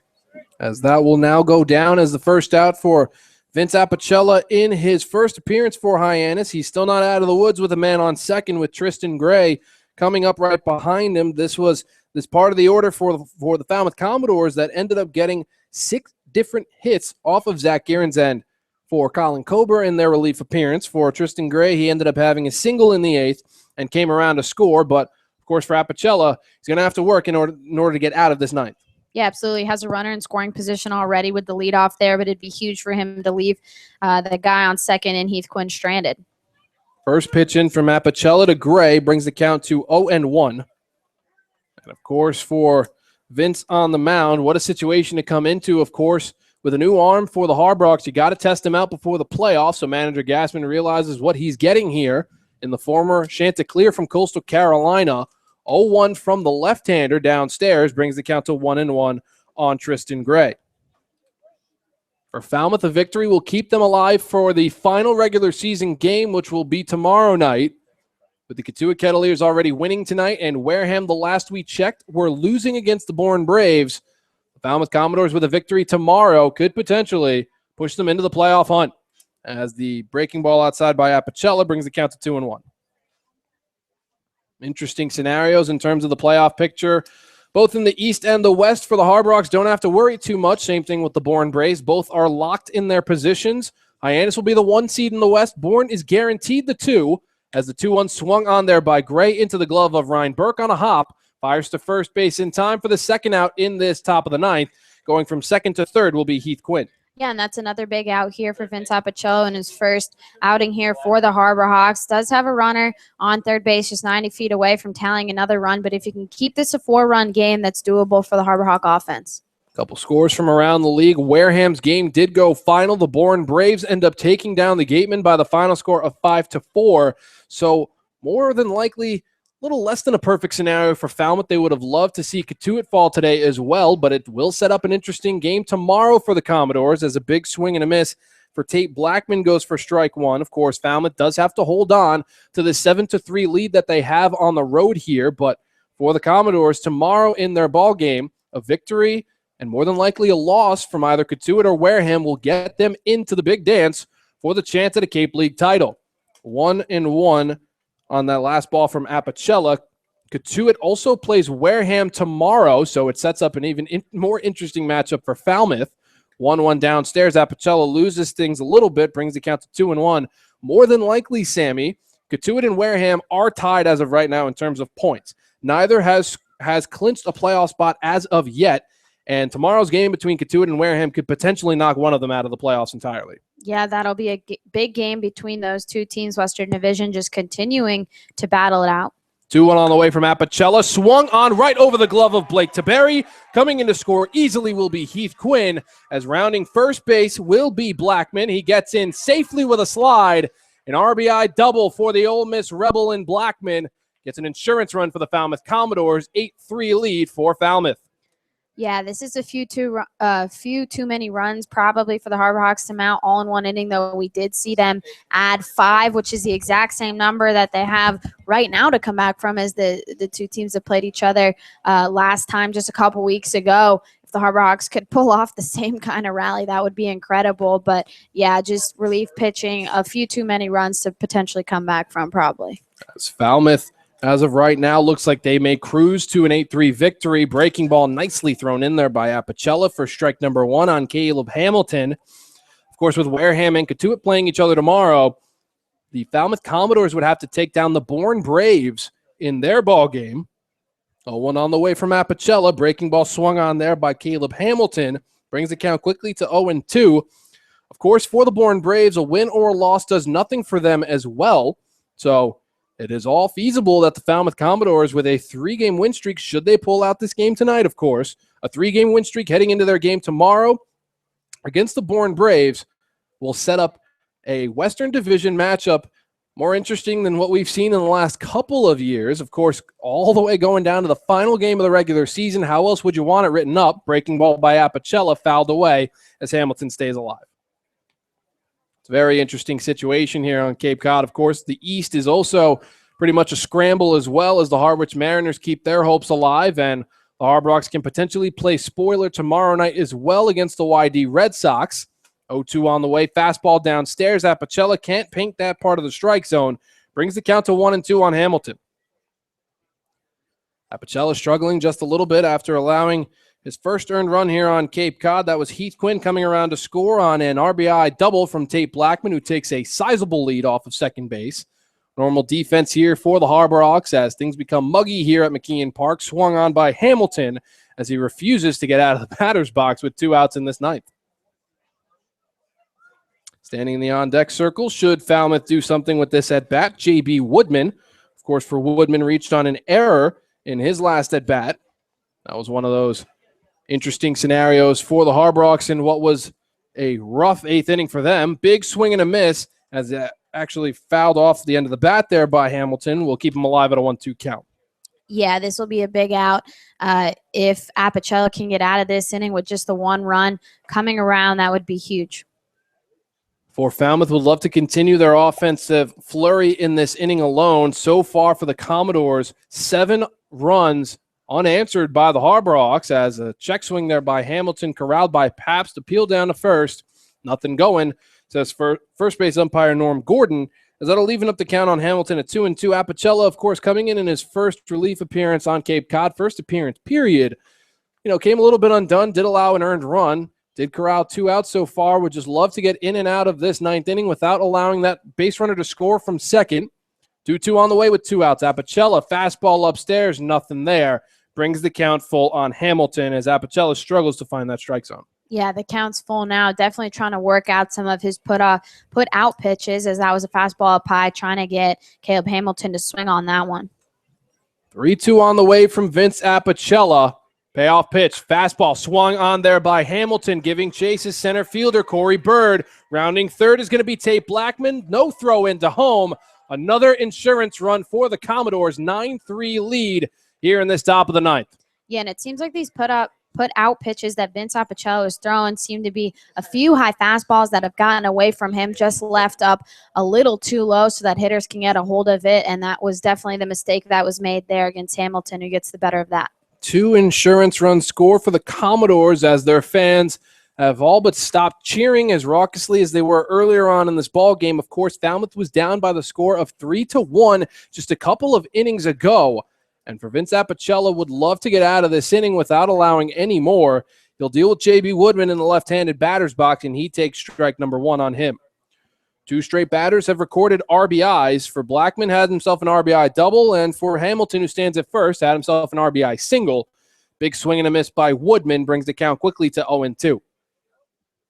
Due up for the Harbor Hawks offensively in their frame will end up being Blake Taberry, Matt Thice, and Colby Bortles. Of course, they left the bases loaded in the previous frame. 0-2 on the way from Apicella. Big swing and a miss by Woodman. And that's going to end things in this top of the ninth inning. Falmouth plates 2 more runs in this top of the ninth. We'll take a quick break before heading into the final frame for the Harbor Hawks. They have to mount 6 runs of offense. It's a 9-3 lead for the Commodores. Here at McKeon Park, you're listening to Harbor Hawks Baseball on the Cape Cod Baseball League Network.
Final frame for the Hyannis Harbor Hawks as they head to the bottom of the ninth inning here at McKeon Park, down by 6. The Falmouth Commodores have scored 8 unanswered runs, a 9-3 ball game for Falmouth as they are clinging to their final life here and towards their playoff push starting Monday. As of right now, they are on the outside looking in, but are currently, with a victory today, would be on a 3-game win streak. Sammy O'Brien, Chris Morales giving you Harbor Hawks baseball as Blake Taberry swings at the second pitch that he sees with a 1-0 count. He fouls that one away to even up the count at 1-1. Sammy, things came undone very, very quickly for the Harbor Hawks. The relief pitching just didn't really step up to the mound as Zach Gearns allowed a lot, Colin Kober allowed a little bit, and Vince Apicella in his first appearance for the Harbor Hawks allowed 2 earned runs as the 1-1 comes in from Stephen Valines for a strike on Taberry to bring the count to 1-2. Yeah, it seems like a while ago when Kevin Roy got his first start here of the summer for the Harbor Hawks, reaching on 9 o'clock now, 3-hour game. Kevin Roy put the team in a position to win. 1-2 by Valine, swung on by Taberry, hit to the right side. Diving there is Shane Bennis, corralling it, getting off of the glove of Stephen Valines. Will go down as a man on board for the Harbor Hawks as Blake Taberry starts things off, and the offense potentially can continue to roll as that's counted as a hit for Blake. Yeah, Blake Taberry gets on with a single now. So he's a leadoff runner for the Harbor Hawks. Still quite a bit of a lead to come back from. You see some motion in this Falmouth bullpen. As you know, the manager is still a little weary from the last time the Harbor Hawks were able to come from a 6-1 deficit and tied up at 6-6 in the bottom of the ninth just a couple weeks ago. As Valines quickly steps off, Taberry was taking his lead. Of course, with Matt Thice in the left-handed batter's box, Valine has to be a little careful. Some power with Thice, although he hasn't made connections so far today. Off-speed outside from the Kansas Jayhawk, Valines will go down as ball number 1. For Matt Thice, grounded out in his last at-bat in the 7th. For Thice, also has flown out 2 different times and grounded out as well. He's 0 for 4 today. 1-0 on the way from Valines. In on the hands of Thice, fouled away down the third base side of things. It will remain that way as Thice takes strike number 1 in this at-bat. For the Harbor Hawks, they left the bases loaded in the 8th inning. Ryan Burkhardt and Pabst Tristan Hildebrand all went down left on base as Austin Hayes took a nasty breaking ball from Valines on the bottom half of the strike zone for strike number 3, and Valines' second strikeout of his relief appearance. 1-1 swung up directly above our heads in the broadcast booth as Thice goes to a 1-2 count on him as he continues to struggle, especially tonight. Yeah, Matt Thice really still hasn't hit the vibe that we've seen him capable of. Back at Virginia this past year at school, he did hit around .330 on the season, brought in 60 RBIs for the University of Virginia College World Series winning team. 1-2 swung on by Thice and a miss into the glove of the catcher Evan Skaug. Another strikeout for Valines as Hyannis now has to deal with only 2 outs in this ninth. Yeah, Matt Theis going 0 for 5 on the day, also 0 for 5 in the win over Katuitt yesterday, so really struggling at the plate. The Harbor Hawks still down by 6 as Colby Bortles stands in the right-handed batter's box as only one more game left in the regular season for Hyannis. They have to go on the road tomorrow to take on the YD Red Sox. Combined between these two teams today, 23 hits. As Valiance fires into Bortles, swung on off the end of the bat. Backhanded there by Tristan Gray. Could be a double play, and it is, as the Falmouth Commodores go into McKeon Park and leave with a victory. A 6-4-3 double play to end things here, and Falmouth takes a game on the road by the final score of 9-3. An interesting one for Hyannis as they let a 3-1 lead go in a huge way. As again, the last regular season game goes by the wayside for the Harbor Hawks. They fall here to the Falmouth Commodores, who are very much alive in their hunt for a playoff spot. 33 points on their season, only a half game back of either the Katuitt Kettleers or the Wareham Gatemen. There was a scenario, as I'm now joined by Gabe Sustick, who has been to my right the entire time in the broadcast booth of this game.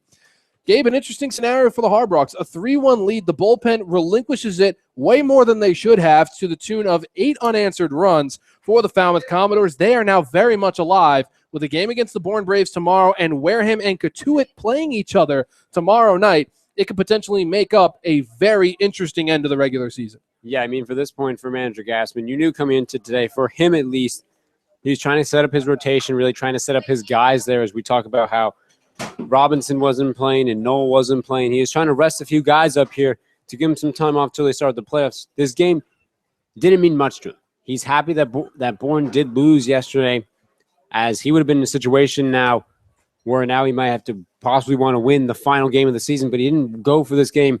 What makes things interesting now is for Falmouth to do that well with 2 outs, and with what we've seen with the relief pitching, how it has done so well for Hyannis, and now they're put in a situation where they might play Wareham. If everything turned out the way it is, there's a possibility Wareham could get 4th place, and they'd be right back here at McKeon Park. It would be a troubling situation for manager Gassman, as the both times he's been here, it's been for Falmouth doing very well, and this time 9 runs. The last time was 6 runs, and they didn't even get the win. It's an interesting scenario, as there's a very good chance that this Harbor Hawks team could also play this Falmouth Commodore team, barring a couple of situations from either Katuitt or Wareham tomorrow. Of course, for the Harbor Hawks, you got to talk about it. Kevin Roy made a very solid start in what was his first start for the Harbor Hawks. He didn't really know who was coming onto the mound up until a couple hours before first pitch. But for Kevin Roy, made 12 starts for the Columbia Lions, and it was a very impressive start from him. And, I mean, Kevin Roy, really, hats off to him. Had a great start, really, there for him, as so far for him, really, the whole day, as he did go for him. He went 5 innings pitched, had 1 walk, 4 strikeouts, and 1 earned run during the time that he played. So really solid outing for him. It's the same situation you have for him and Burrows, really just getting a solid 5 or possibly 6 innings and going to your bullpen. And for today, for Hyannis, for Falmouth getting those runs, there's really no other way to describe it, but it's baseball. Things just happen like that. You've seen that happen with Hyannis, the very same flip of the coin there, where they're in situations where they get runs with 2 outs. A lot of the situations, that's just how the coin was today for them. You just have to be happy for manager Gassman. You rested your guys. And the only thing you could maybe regret a little bit is that you didn't get more runs in situations where you had a chance to. The scenario that I keep thinking of in my head is if this Hyannis Harbor Hawks team ends up running into this Falmouth Commodore team. Of course, Falmouth does still need help. Quite frankly, in talking to Falmouth's media team before the game started, they put things in very good perspective. More than likely, just the way baseball works out, one team wins, one team loses. More than likely tomorrow, barring a tie situation, which would really scramble things in the West, either Wareham or Katuitt are going to lose tomorrow. For the Falmouth Commodores, their job is very simple. Go out, get a victory, and you more than likely clinch yourself a playoff spot. It is almost irrational to think that a team 2.5 games back with 4 left to play, you think that team is buried, over, done with, but they are not. For Falmouth, they could potentially be going into the playoffs with a victory tomorrow. Into the playoffs as one of the hottest teams in the West, and more than likely they will have to take on the Hyannis Harbor Hawks, who have locked themselves in first place. You're talking about an offense for Falmouth that is now on a 3-game win streak and have scored 30 runs in their last 3 games. Yeah, they've been 1 run away from scoring double-digit runs in all 3 games that they've played. And you're right, they've looked dead in the water for the most part. But when you talk about the scenarios of Katuitt and Wareham just not getting it done on there, and of course, Hyannis was responsible in a way for that Katuitt situation, as they have been Katuitt 2 times in this week alone here. But really, for those two teams, it's going to be interesting tomorrow. They're, for Falmouth, playing Bourne. Most likely, Bourne's not going to have everyone in their lineup playing. They're going to be resting a few guys as well as setting them for their playoff run as well. So for Falmouth, the opportunity really puts it in their situation where they need to win. If they win, most likely they're in, barring, like you said, any kind of strange situation there. But it puts more pressure on Katuitt and Wareham. If you're Hyannis right now, you deal with what you have. You go into the next game at YD.